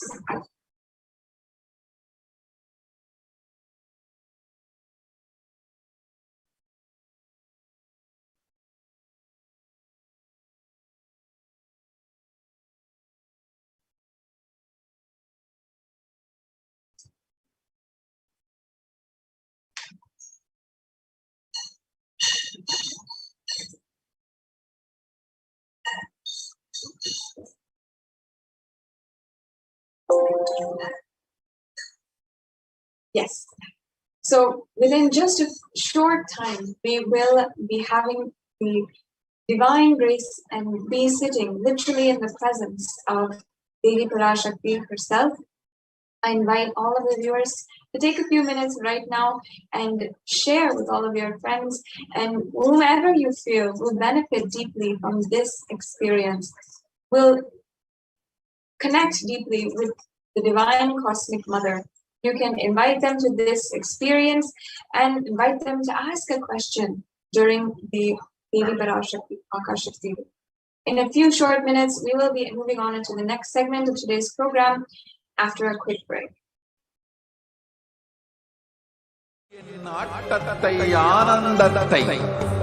ஆனந்தத்தொடு ஆடிய ஆட்டத்தை கண்டோர் உயிருக்குளெல்லாம் இறங்கி குண்டலினிவில் உயிர்ப்பிக்கச் செய்து மாய மனத்தின் இருளை அகற்றி மாயம் அழித்து மங்களம் தந்து குரு பக்தியும் சிவ பக்தியும்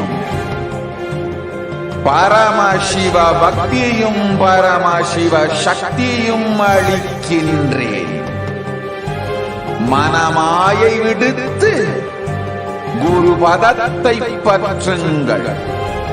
நித்யானந்தமாய் நிஜாவதாரமாய் வந்துதித்த என்னை பற்றி வாழ்வில் எல்லா நலமும் பெற்றிடுங்கள்.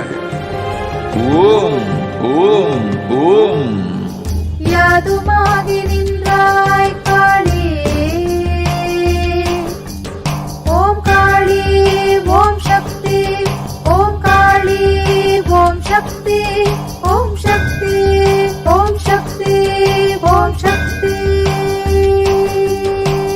ஓம் ஓம் ஓம் ஓம்.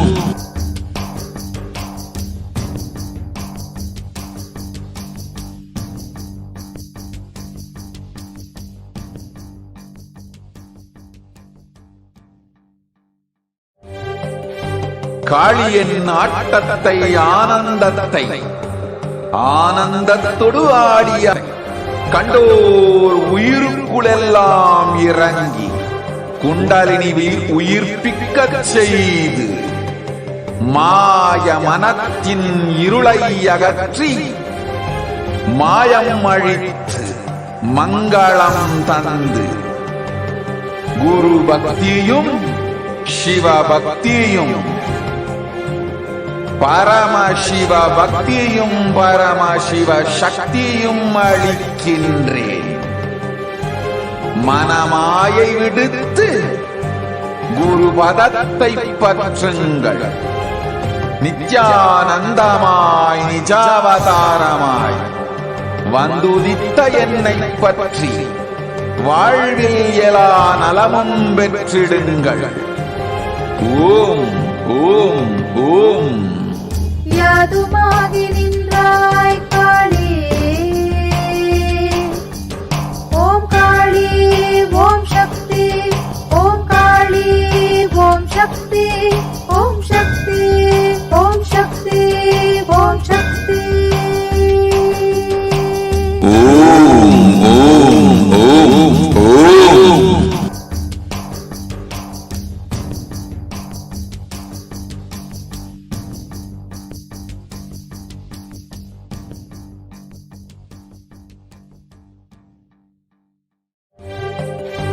காளியின் ஆட்டத்தை ஆனந்தத்தை ஆனந்தத்தொடு ஆடிய ஆட்டத்தை கண்டோர் உயிருக்குளெல்லாம் இறங்கி குண்டலினி உயிர்ப்பிக்கச் செய் மாய மனத்தின் இருளை அகற்றி மாயம் அழித்து மங்களம் தன் குரு பக்தியும் சிவ பக்தியும்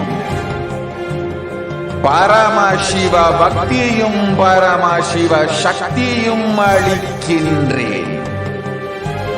மனமாயை விடுத்து குரு பதத்தை பற்றுங்கள்.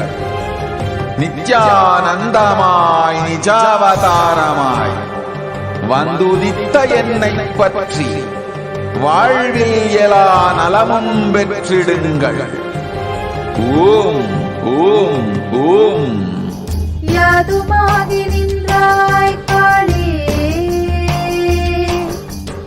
ஓம் காளி ஓம் சக்தி, ஓம் காளி ஓம் சக்தி, ஓம் சக்தி ஓம் சக்தி ஓம் சக்தி. ஓம் ஓம் ஓம் ஓம்.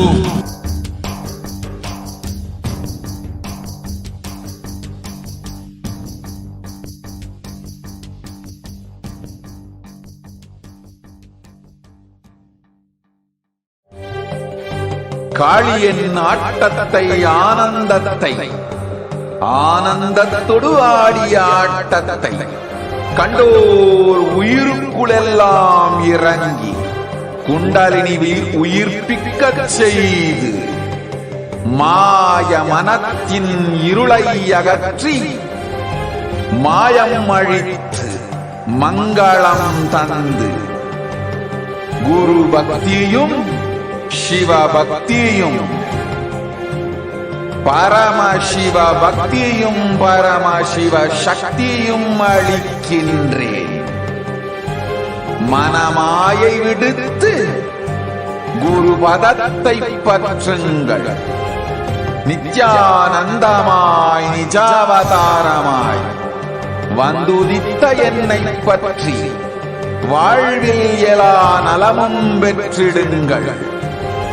ஓம் ஓம் ஓம். யாதுமாகி நின்றாய் காளி.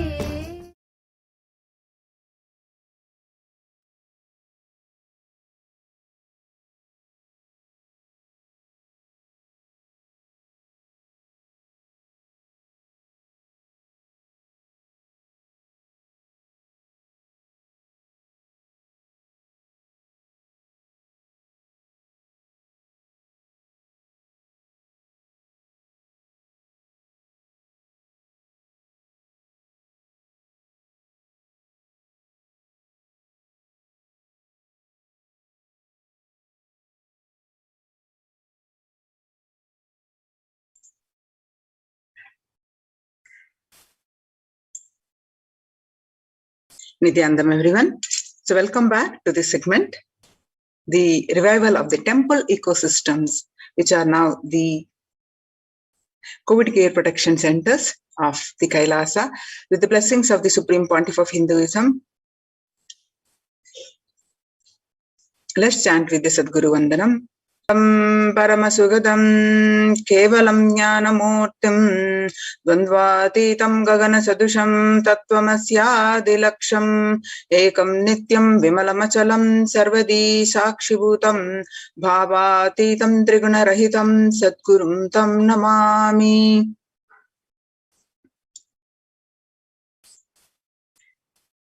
So across the India, the famous temples are shutting down. For example, amidst the COVID-19, the famous temple of Siddhi Vinayaka temple of Maharashtra and Sai Baba temple were closed down for an indefinite period due to the pandemic. And Puri Jagannath temple, the famous Puri Jagannath temple, is closed for devotees due to the pandemic for an indefinite period imposed by the Odisha government. And not only that, all religious places closed for public in Bhubaneswar as the city records the highest daily COVID surge, with the Odisha capital Bhubaneswar registering the highest ever single-day spike of 581 new COVID-19 cases. The local municipal authorities declared the closure of all religious places like temples, mosques, gurudwaras and churches for devotees till further order. In Uttar Pradesh, 2 major temples of the Sapta Devalaya, the cluster of 7 temples in Vrindavan, banned the entry of devotees in view of the rising COVID-19 cases. Gujarat famous Somanath temple closed for darshan amidst the COVID-19 surge for an indefinite period. On the other hand, in Tamil Nadu, Chola era temples, the murtis of Chola era temple have been vandalized in Pudukkottai, Tamil Nadu. A devotee who went to temple was shocked to find all the murtis in the temple in a beheaded state. He lodged a complaint with the local police later. In Kailasanatha temple, in a village in Pudukkottai, is said to belong to the era of Puluchonga Chola. With Shiva as the presiding deity, the temple houses other deities such as Ganesha, Parvati, Murugan, Krishna and Nandi. All of these murtis were discovered in a beheaded state 2 days ago. So now in the time when the COVID-19 is rampant and the ancient temples are in a lockdown because of the risk of the widespread corona disease, the devotees of these temples were visiting and having darshan of their gods and goddesses for thousands of years. Yet all these ancient sacred sentiments have come to a harming halt after the lockdown have taken place. The religious fervor of the devotees is being lost due to the pandemic. The Supreme Pontiff of Hinduism is reviving the e-Kailasa ecosystem and bringing all the ancient traditions of the online platforms on Kailasa TV, YouTube, and Facebook. So let us understand the temple sciences, starting with the why deity worship, why so many temples are there in Hinduism, what is a temple, what is the science behind the temple. We will learn in this segment. So why deity worship? What are these so many deities in Hinduism? What Supreme Pontiff of Hinduism is reviving these temple ecosystems are also now the Kailasa's de facto spiritual embassies, and which are also, some of them are COVID care protection centers. So let us understand the basics of these. And the Supreme Pontiff of Hinduism always says deities are not mere idols. They are embodiment of ideals. We do not worship the idols. We worship the ideals represented through the idols. When the divine is present before him in a form that he can see, touch and relate to, the transmutation becomes an easy and joyful process. Second, deities in a real kshetra are always real sacred place where the enlightenment energy is radiated for thousands of years. In the real kshetra are always curved in the form of ancient masters and enlightened beings. Even though no longer in the body, they can be invoked through the name or form they used while in the physical plane. When we pray to the deity or chant his name, the corresponding divine vibration is automatically awakened and becomes available on the energy plane to guide and bless us. We mastered the science of bringing the divine to the deities and expressing the divine through the deities.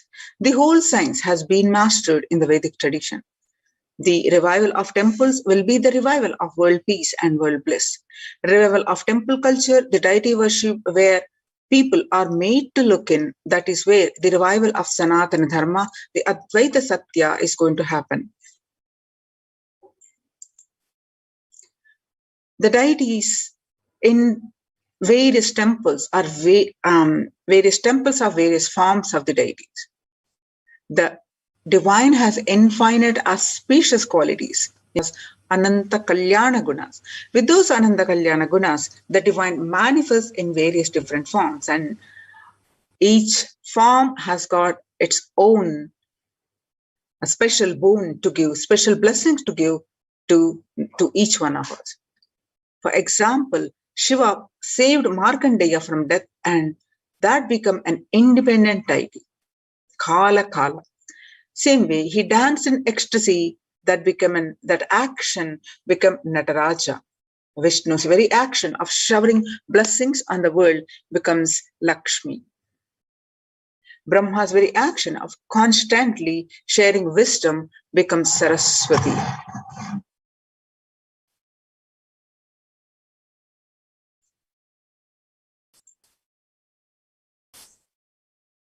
So each of the actions of the ultimate becomes independent intelligence and energy. So when you connect with those independent intelligences, those deities, whatever you want immediately happens. Whatever result you want, worship with those rights, with those divine energies who are the personification of those specific actions. Immediate results are achieved by connecting with those deities in this world. This can be a powerful method through which we can achieve whatever we want in our life. So join the Kailasa's COVID Care Protection Centers. Register now through the link below, https://kailasa.org/Kailasa Care.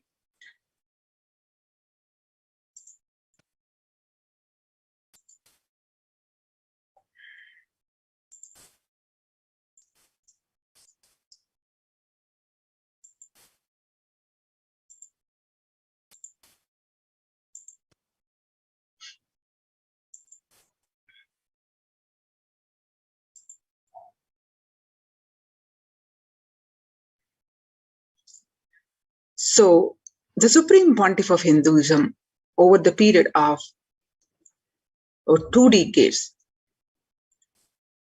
tirelessly worked to revive or establish the temple ecosystems, establish Kailasas across the globe, across the continents, in many, many places. So let's understand what Supreme Pontiff of Hinduism revealing to this world about the temple sciences. Reviving the enlightened civilization is the vision of Kailasa, the purpose of my advent. Paramashiva assuming this body and manifesting, says the Supreme Pontiff of Hinduism. Kailasa is basically an enlightened civilization where everything happens based on the ultimate cosmic principle and the ultimate possibilities and powerfulness. You want to know about the ultimate universe, just they will show you the universe and teach you. You want to know about the cosmos, they will just show you the cosmos and simple, straightforward.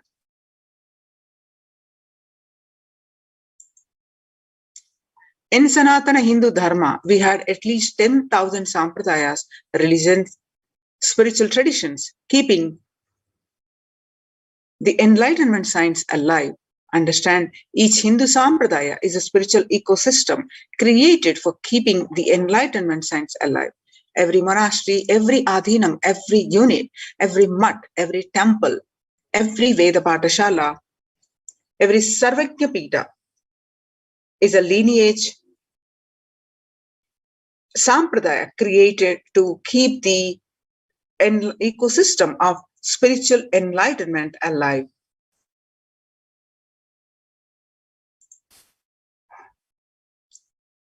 Kailasa is basically an enlightened civilization where everything happens based on the ultimate cosmic principle and ultimate possibilities and powerfulness.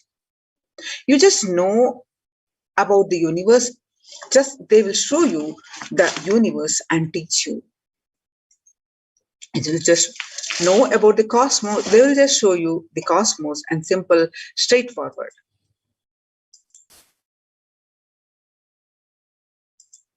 In Sanatana Hindu Dharma, we had at least 10,000 sampradayas, religious, spiritual traditions, keeping this enlightenment science alive. Each Hindu Sampradaya is a spiritual ecosystem creating enlightenment science alive.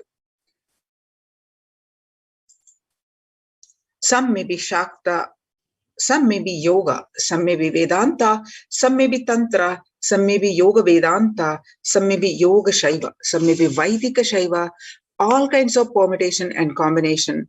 Each temple, each math, each monastery, each adhinam,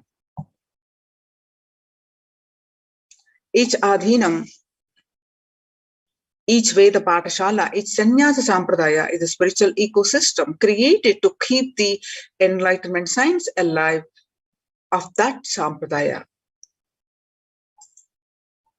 Hindu temples are not just worship altars or religious congregation place or just a memorial for a certain legendary person or incident. Hindu temples are residences of God. That is why in Chidambaram, Nataraja is one of the Dikshita. In Sri Rangam, Ranganatha is one of the Bhaktar who are doing the puja. Temples are residences of the divine in Hindu tradition. Of course, in reality, any tradition. So there was a time Hinduism had 56 nations, 200 states, 1,700 provinces and 10,000 sampradayas. Almost 95% of the population of those days were Hindus. And slowly, the brutal terrorists invading, life-negative gangs enter, destroy, rob, and plunder the temples, destroy the spiritual ecosystem, the enlightenment ecosystem. In last 1,000 years, we did not have a single nation, we did not have a single state, we did not have a single province practicing Hinduism as a state religion. Legitimately, and in 10,000 sampradayas, without any doubt, the Supreme Pontiff of Hinduism says only 200 left alive, struggling to be alive. There are three unique things of Hinduism. They are ability to make the divine land and get rooted on the deity, that's called Prana Pratishta, and incarnations landing the ecosystem where the incarnations land, the enlightenment spiritual ecosystems happen. And the third thing, devotion to the feminine consciousness, Devi worship. These three are unique to Hindu tradition.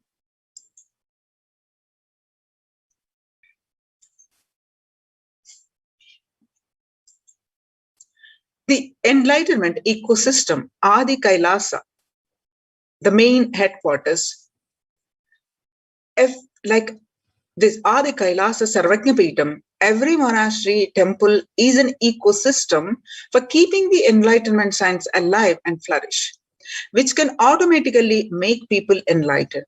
It is like enlightenment, automatic machinery. Anybody comes in, they just get introduced, inspired, excited, energized, and made to power manifestator, enlightened, and start radiating, and they start spreading. Enlightenment becomes the source for energy and excitement. A person who can make enlightenment as a source for energy and excitement for anyone is an incarnation. Fortunately, we are successful in making enlightenment as a source for energy and excitement to millions of people all over the world. This whole Kailasa is the revival of that enlightened civilization. A temple is a place where an intense cosmic energy is available for everyone to experience. Significantly, all the major Vedic temples built over the cultures, centuries, have been consecrated by the enlightened masters. Or rather, the temple has grown around the intense energy field established by an enlightened master for the benefit of humankind. Just as a rich man leaves behind his wealth for the next generation after he leaves the body, enlightened masters leave behind the huge energy that they bring with them in the form of temples. For instance, The four main Shankara Peetams were established by the 8th century master Adi Shankara. The Chidambaram temple by Patanjali, the Palani temple by the Siddha Bogar, the Arunachaleshwara temple by the Saint Idekadar, Tirupati by Konganavar, and Tanjore by Kuruvurar. The powerful spiritual vibrations present in these places are so palpable that even the most casual visitor can feel its impact, its effects in the form of peace, bliss, or clarity. When maintained properly, using the subtle powers of mantras, rituals, and meditation, temples can hold and radiate this precious energy for thousands of years. The temple structures, the basics of the temple structures. The powerful spiritual vibrations present in these places are so palpable that even the most casual visitor can feel its effects in the form of peace, bliss, or clarity. When maintained properly using the subtle powers of mantras, the rituals, and meditation, temples can hold and radiate this precious energy for thousands of years.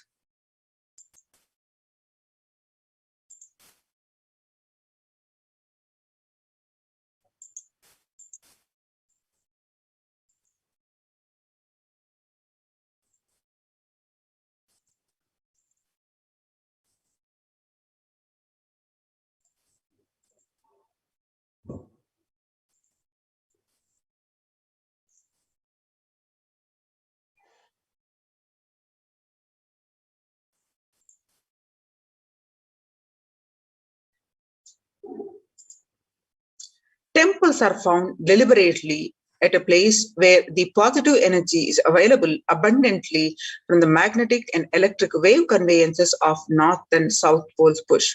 The idol of God is set in the core center of the temple, known as Garbhagriha, the sanctum sanctorium. This is the area where the Earth's magnetic field is discovered to be the most extreme. Therefore, it is the energy source. The Dvajastambha, the flagpole, behaves as a transformer. The huge domes are for amplifying the energy. Temples were systematically built for the transmission of energy on a large scale. The temples and the enlightened masters. Again, when a rich man dies, he leaves behind his wealth to his wife, his daughters, sons. And when an enlightened master leaves the body, they leave their wealth of energy, penance, and the goodness to the humanity at a large. And the temples are built on those energy fields left behind by them. So either the masters themselves built these temples when they are alive, or the people build them after the masters leave the body. These temples are further sanctified through rituals that harness the divine cosmic energy. The famous temple at Kedarnath in the Himalayan range was built by the great master Shankara. The Arunachaleshwara temple of Tirunamalai, South India, is ascribed to a great saint called Idekadan. These temples are divine gifts of these great masters to humanity. And how the energization process happens in the temples. The deities are energized.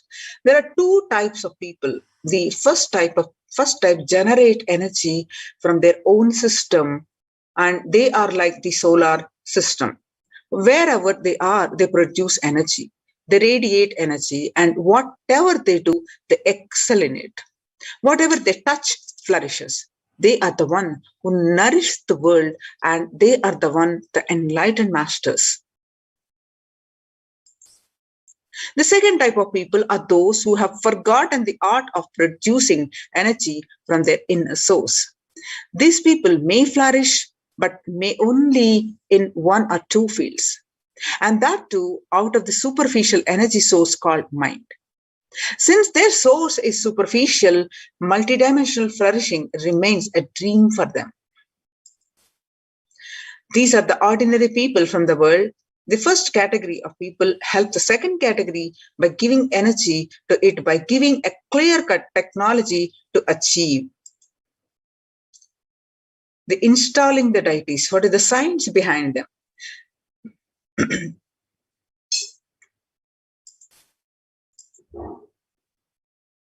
As per Vedic sciences, there are two ways to install energy in a deity.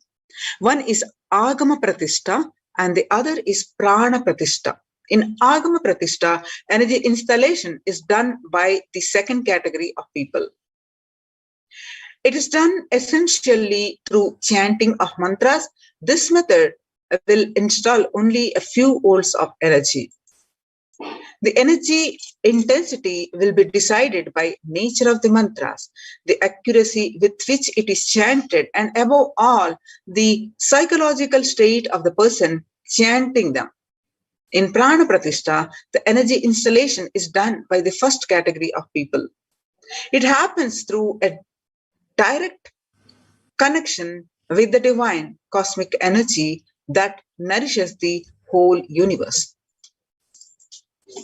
The first category of people, that is the enlightened masters, are pure channel for the divine cosmic energy to flow through. They can choose what manifestation of the energy they wish to install.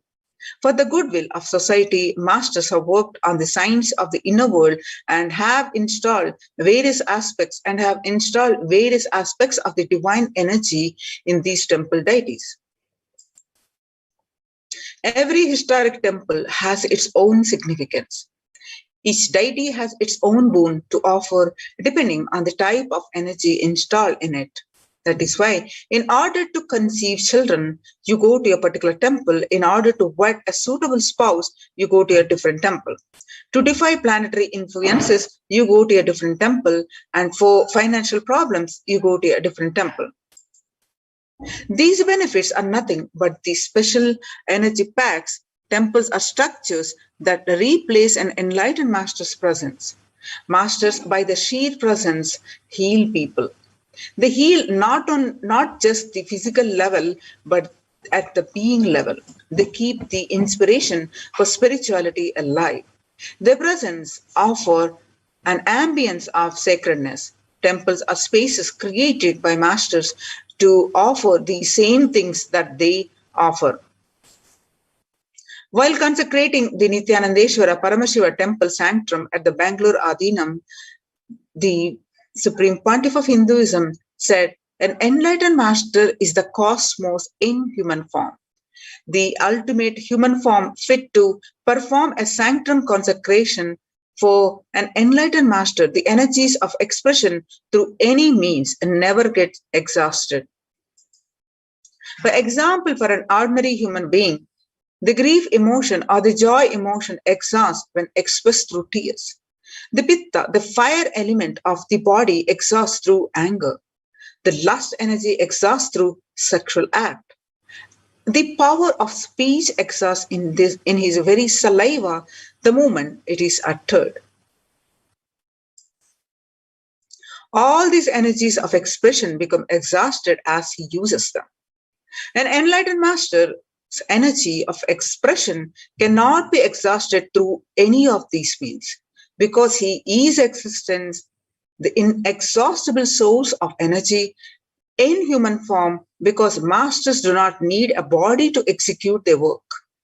They can continue to do the things they do even after they have left their physical body. The sanctum created and energized by them will radiate stable energy and nurture energy being that seeks it. Only a master who can function without the help of his body is capable of creating true sanctum, one that will materialize things exactly the way he does it.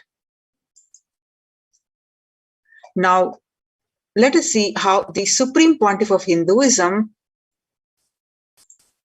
continuously worked to establish the Prana Pratishta temple ecosystems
श्रीनित्यशिखरदर्शनं समस्तपापहरणम् जन्मराहित्यम् अनिभेदोत्तिगदरा Shri Paramhans Nityanand भ्रमरांब दिव्यक्षेत्रम् दर्शिंచి మోక్షమే ఉందండి భక్తులారా.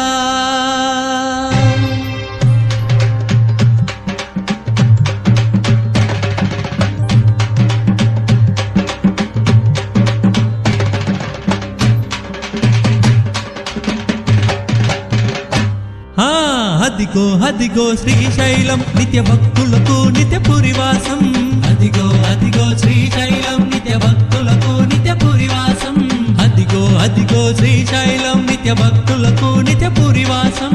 అదిగో అదిగో శ్రీశైలం నిత్య భక్తులకు నిత్య పురివాసం. మోక్షమునర్చగే శ్రీశైలం నిత్య సన్నిధి జయ గురు శైశైలం. మోక్షమునర్చగే శ్రీశైలం నిత్య సన్నిధి జయ గురు శైశైలం. ఓం హర హర నిత్య హర హర నిత్య. అదిగో అదిగో శ్రీశైలం నిత్య భక్తులకు నిత్య పురివాసం. అదిగో అదిగో శ్రీశైలం నిత్య భక్తులకు నిత్య పురివాసం.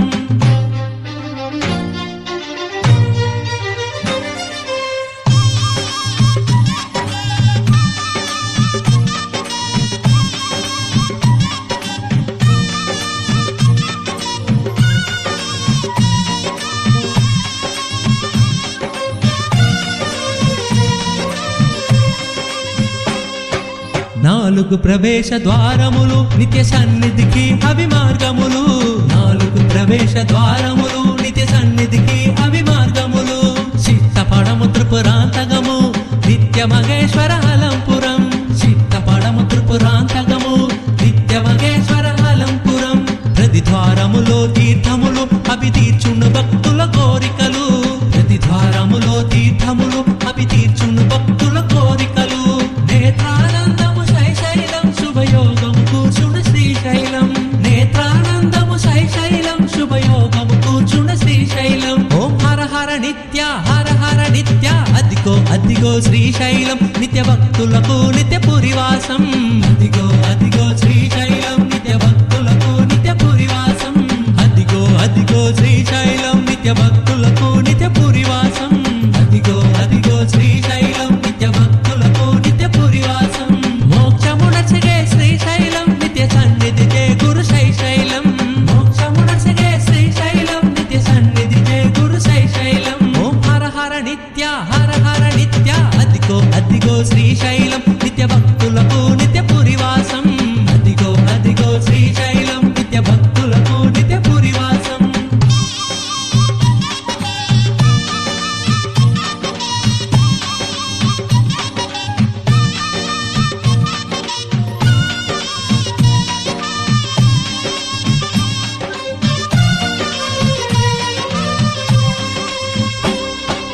శ్రీశైలం ఆరునిదేజమే శ్రీశైలం. నిత్య హృదయమే శ్రీశైలం ఆరునిదేజమే శ్రీశైలం. జోకోదరుడు జియకరుడు శ్రీ నిత్యరుని శుభక్షేత్రము. జోకోదరుడు జియకరుడు శ్రీ నిత్యరుని శుభక్షేత్రము. మహిమాన్వితము శ్రీశైలము భక్తుల యోగము. మహిమాన్వితము పవిత్రము శ్రీశైలము భక్తుల యోగము. వేదసారము పురాణము కీర్తించిన క్షేత్రము శ్రీశైలం. వేదసారము పురాణము కీర్తించిన క్షేత్రము శ్రీశైలం. ఓం హర హర నిత్య హర హర నిత్య.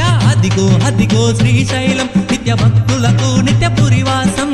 అదిగో అదిగో శ్రీశైలం నిత్య భక్తులకు నిత్య పురివాసం. అదిగో అదిగో శ్రీశైలం నిత్య భక్తులకు నిత్య పురివాసం. అదిగో అదిగో శ్రీశైలం నిత్య భక్తులకు నిత్య పురివాసం. మోక్షమునర్చగే శ్రీశైలం నిత్య సన్నిధి జయ గురు శైశైలం. మోక్షమునర్చగే శ్రీశైలం నిత్య సన్నిధి జయ గురు శైశైలం. ఓం హర హర నిత్య హర హర నిత్య. అదిగో అదిగో శ్రీశైలం నిత్య భక్తులకు నిత్య పురివాసం. అదిగో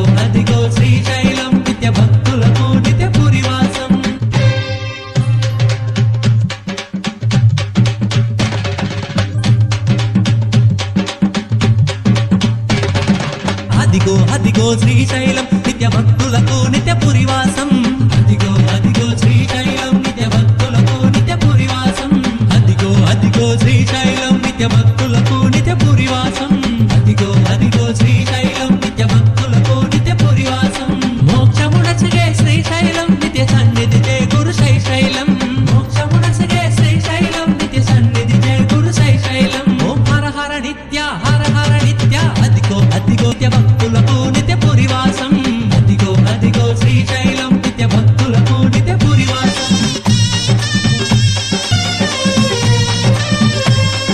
హర హర నిత్య అదిగో అదిగో శ్రీశైలం నిత్య భక్తులకు నిత్య పురివాసం అదిగో అదిగో శ్రీశైలం నిత్య భక్తులకు నిత్య పురివాసం అదిగో అదిగో శ్రీశైలం నిత్య భక్తులకు నిత్య పురివాసం అదిగో అదిగో శ్రీశైలం నిత్య భక్తులకు నిత్య పురివాసం మోక్షమునసగే శ్రీశైలం నిత్య సన్నిధి జయ గురు శైశైలం మోక్షమునసగే శ్రీశైలం నిత్య సన్నిధి జయ గురు శైశైలం ఓం హర హర నిత్య అదిగో అదిగో శ్రీశైలం నిత్య భక్తులకు నిత్య పురివాసం అదిగో అదిగో శ్రీశైలం నిత్య భక్తులకు నిత్య పురివాసం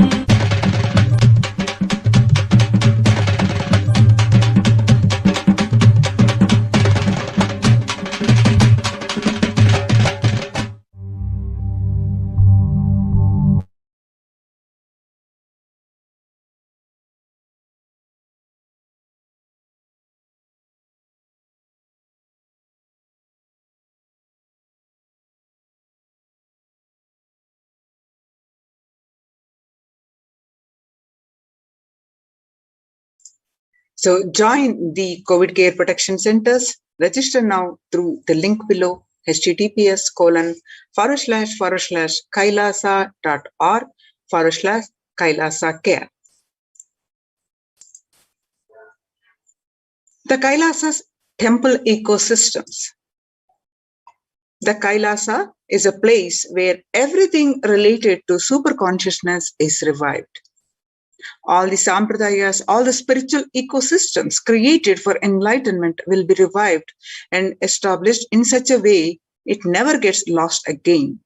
They are there forever serving the humanity. And now let's listen from the Supreme Pontiff of Hinduism of the revival of Hinduism temple ecosystems. I am going to revive Hinduism by setting up a model community, enlightenment ecosystem. I am going to create absolutely from the scratch newly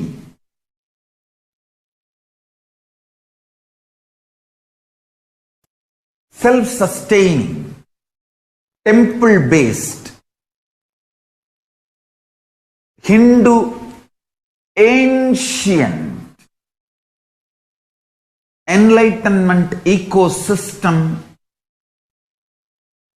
and civilization based on that. Understand? Kailasa is reviving the ancient Hindu enlightened civilization.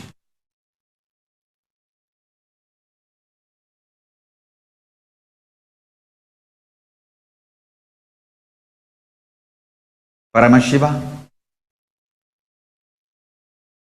himself manifested this Kailasa Mandala, the enlightenment ecosystem, and the lifestyle. I am going to revive this whole enlightenment ecosystem, Kailasa, by creating a model Kailasas all over the world.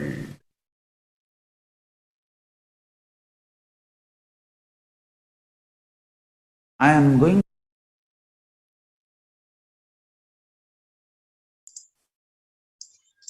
The adulation of violence in recent lifestyle has enabled disruption in several nations, affecting millions of lives with the mental distress, physical health elements, defalcation of food supply, and pinpointed destruction to the infrastructure of several countries. The Supreme Pontiff of Hinduism Bhagwan Nithyananda Paramashivam, has dedicated his entire life and made it his mission to bring global peace and from the ground level through the Kailasa's Department of Religion and Worship and the Department of Human Services to bring harmony to humanity, to create a life of freedom, to live freedom and peace for every individual on the planet Earth through the revival of the temple ecosystems. The director of the National Institute pointed out that the environmental factors present both risk and protective influences on mental health. He grouped such factors into 3 groups. Individual factors such as the microbiome and natural and built-in components include green spaces, housing, and highways, which may play a role in the health disparities. The social factors like family structure, poverty, and other social determinants of health.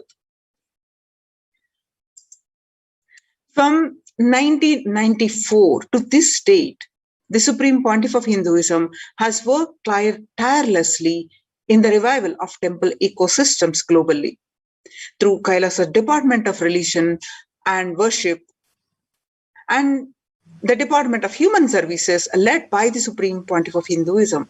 This lifelong commitment to the mission and vision of bringing global harmony, sustainable living, and reproducible ecosystem has been proven in building active, contributing temple ecosystems around the world. Now you can see the glimpses how the Supreme Pontiff of Hinduism tirelessly worked starting from 1994 to this date, continuously working to establish the Kailasa's temple-based ecosystems. These are the de facto spiritual embassies of Kailasa, and some of them are now the COVID care protection centers. You can see the glimpses conducting the various programs, various yatras, and various Annadan celebrations, the Sattvic free food and the Karaseva, leading by example through Kailasa's ecosystems and the service to the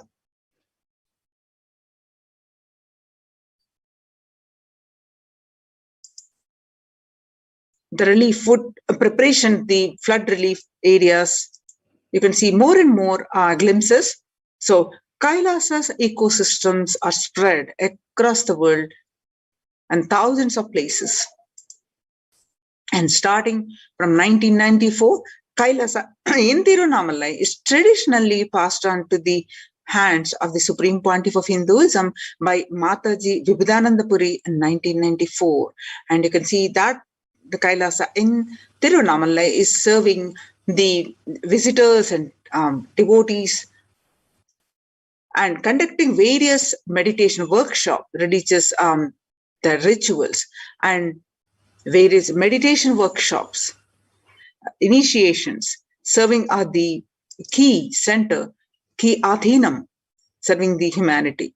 And the Supreme, you can see some more glimpses where the Supreme Pontiff of Hinduism serving not only in India, the various Adhinams in India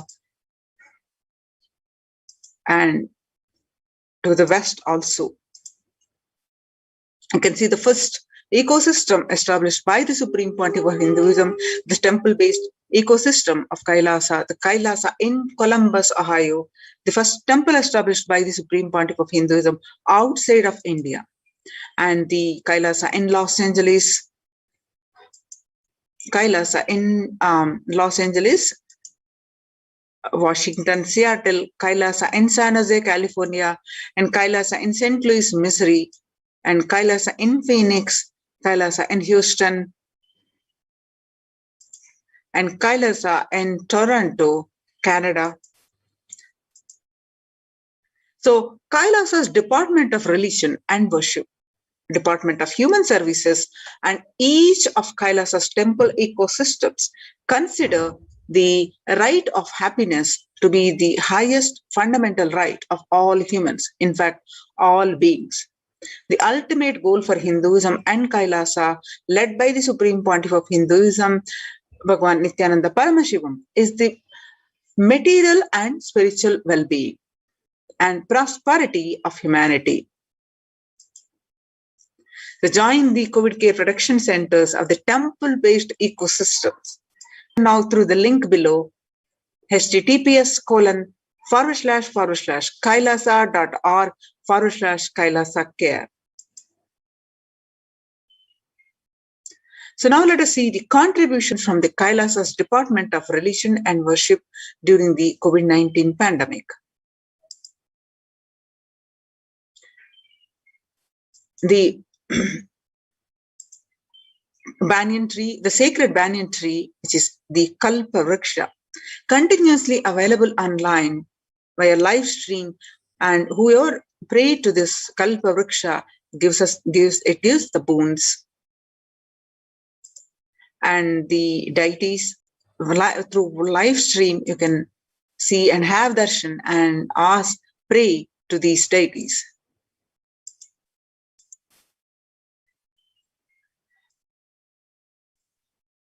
On 12th May 2021, Devi Parashakti revealed that I came as Nija Avatar and I am blessing you, listen, and people listen to do good to all of you. I have taken the form of Nithyananda and came down as Nija Avatar. People of India, listen carefully and listen. Time after time, Bharatam is Jnana Bhumi, where enlightened being comes, and we cannot make Jnana Bhumi as infertile. Enlightened beings have to come. They have to live, it has to flower. Few hypocrites, because they are stuck in delusion, we cannot sacrifice the world. Cosmos cannot be destroyed. The ship I did to save the cosmos from being destroyed, that is called Adi Kailasa. The ship I did to protect beings from Pralaya is Adi Kailasa, because the conspiracy of Drohis and enemies rule, the captain has to leave the ship. Before 12 years, knowing the great deluge that is going to happen, all Aushadas, by this Guru Purnima, the Rasavadam, Jnana Rasavadam, Navapashana is going to flower to allow people to come and take a dip in Navapashana flower. People, whoever comes and dip in this Sarovar, they will not have corona, they will not have death, they will not have corona. Crores and crores of people will come in line every day, take a dip in the Ananda Lingam. On 13th May, they will reveal that listen well to my words. For India, I made the ship as the production, and the Nithyananda Navapashana Lingam in Vaidya Sarovar. Go to Adi Kailasa, O Indians, listen. All those regretting losing Nithyananda Nija Avatara without confusion and without talking just as a lip service, go to Adi Kailasa. Scores of people will come there looking for health, Navapashana water feast, and meditate to get health and protection and enlightenment to protect India from the great destruction. I, Parashakti, made this huge ship. Even if captain is not there, ship is there. When the first world countries closed their borders during a global emergency, Kailasa has opened its not only doors to all without exception. To join the COVID care production centers, register now through the link below, https://kailasa.kailasa care.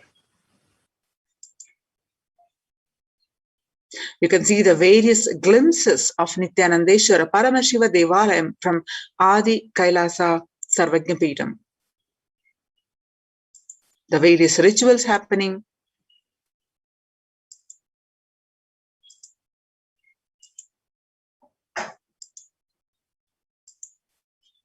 So join the COVID care production centers. Register now through the link below, https://kailasa.org/kailasa care.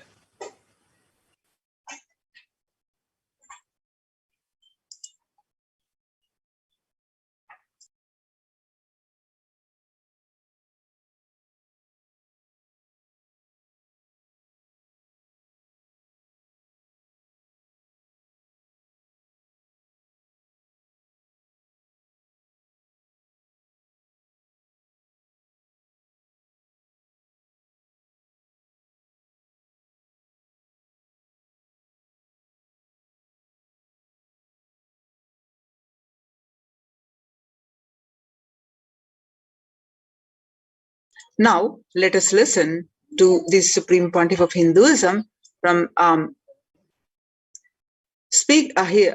the Supreme Pontiff of Hinduism speaks about deities holding energy when doing the prana pratishtha.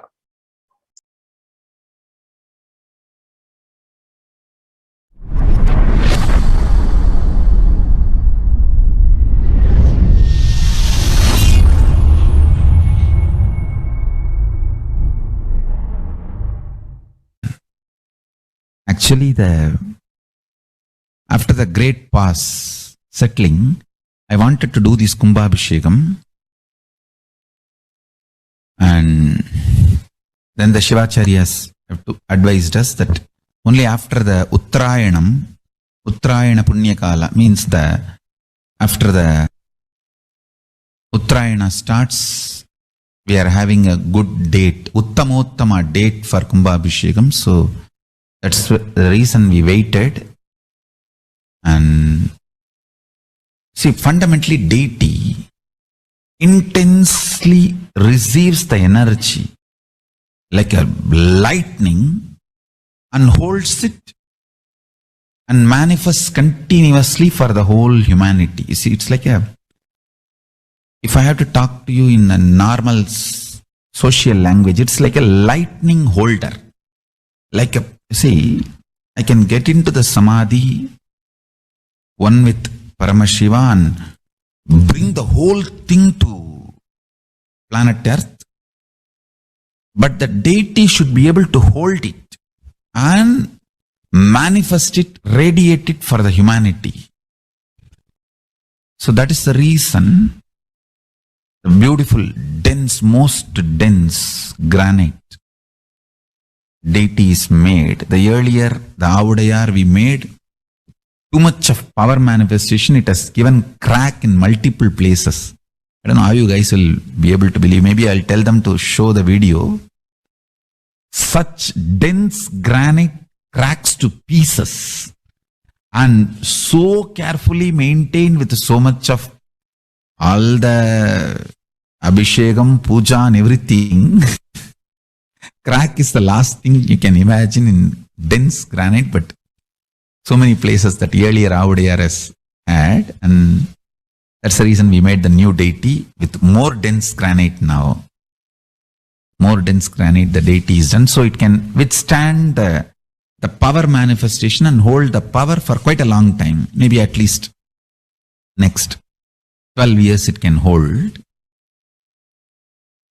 And before that I'm planning for the different level of granite for Avudayar. I wanted to teleport from the other planets where the 100 times more dense than planet Earth's granite is available. And anyhow, all that I'll do it and then show, and instead of giving material for trolls, I'll give information after everything is achieved, after everything is done.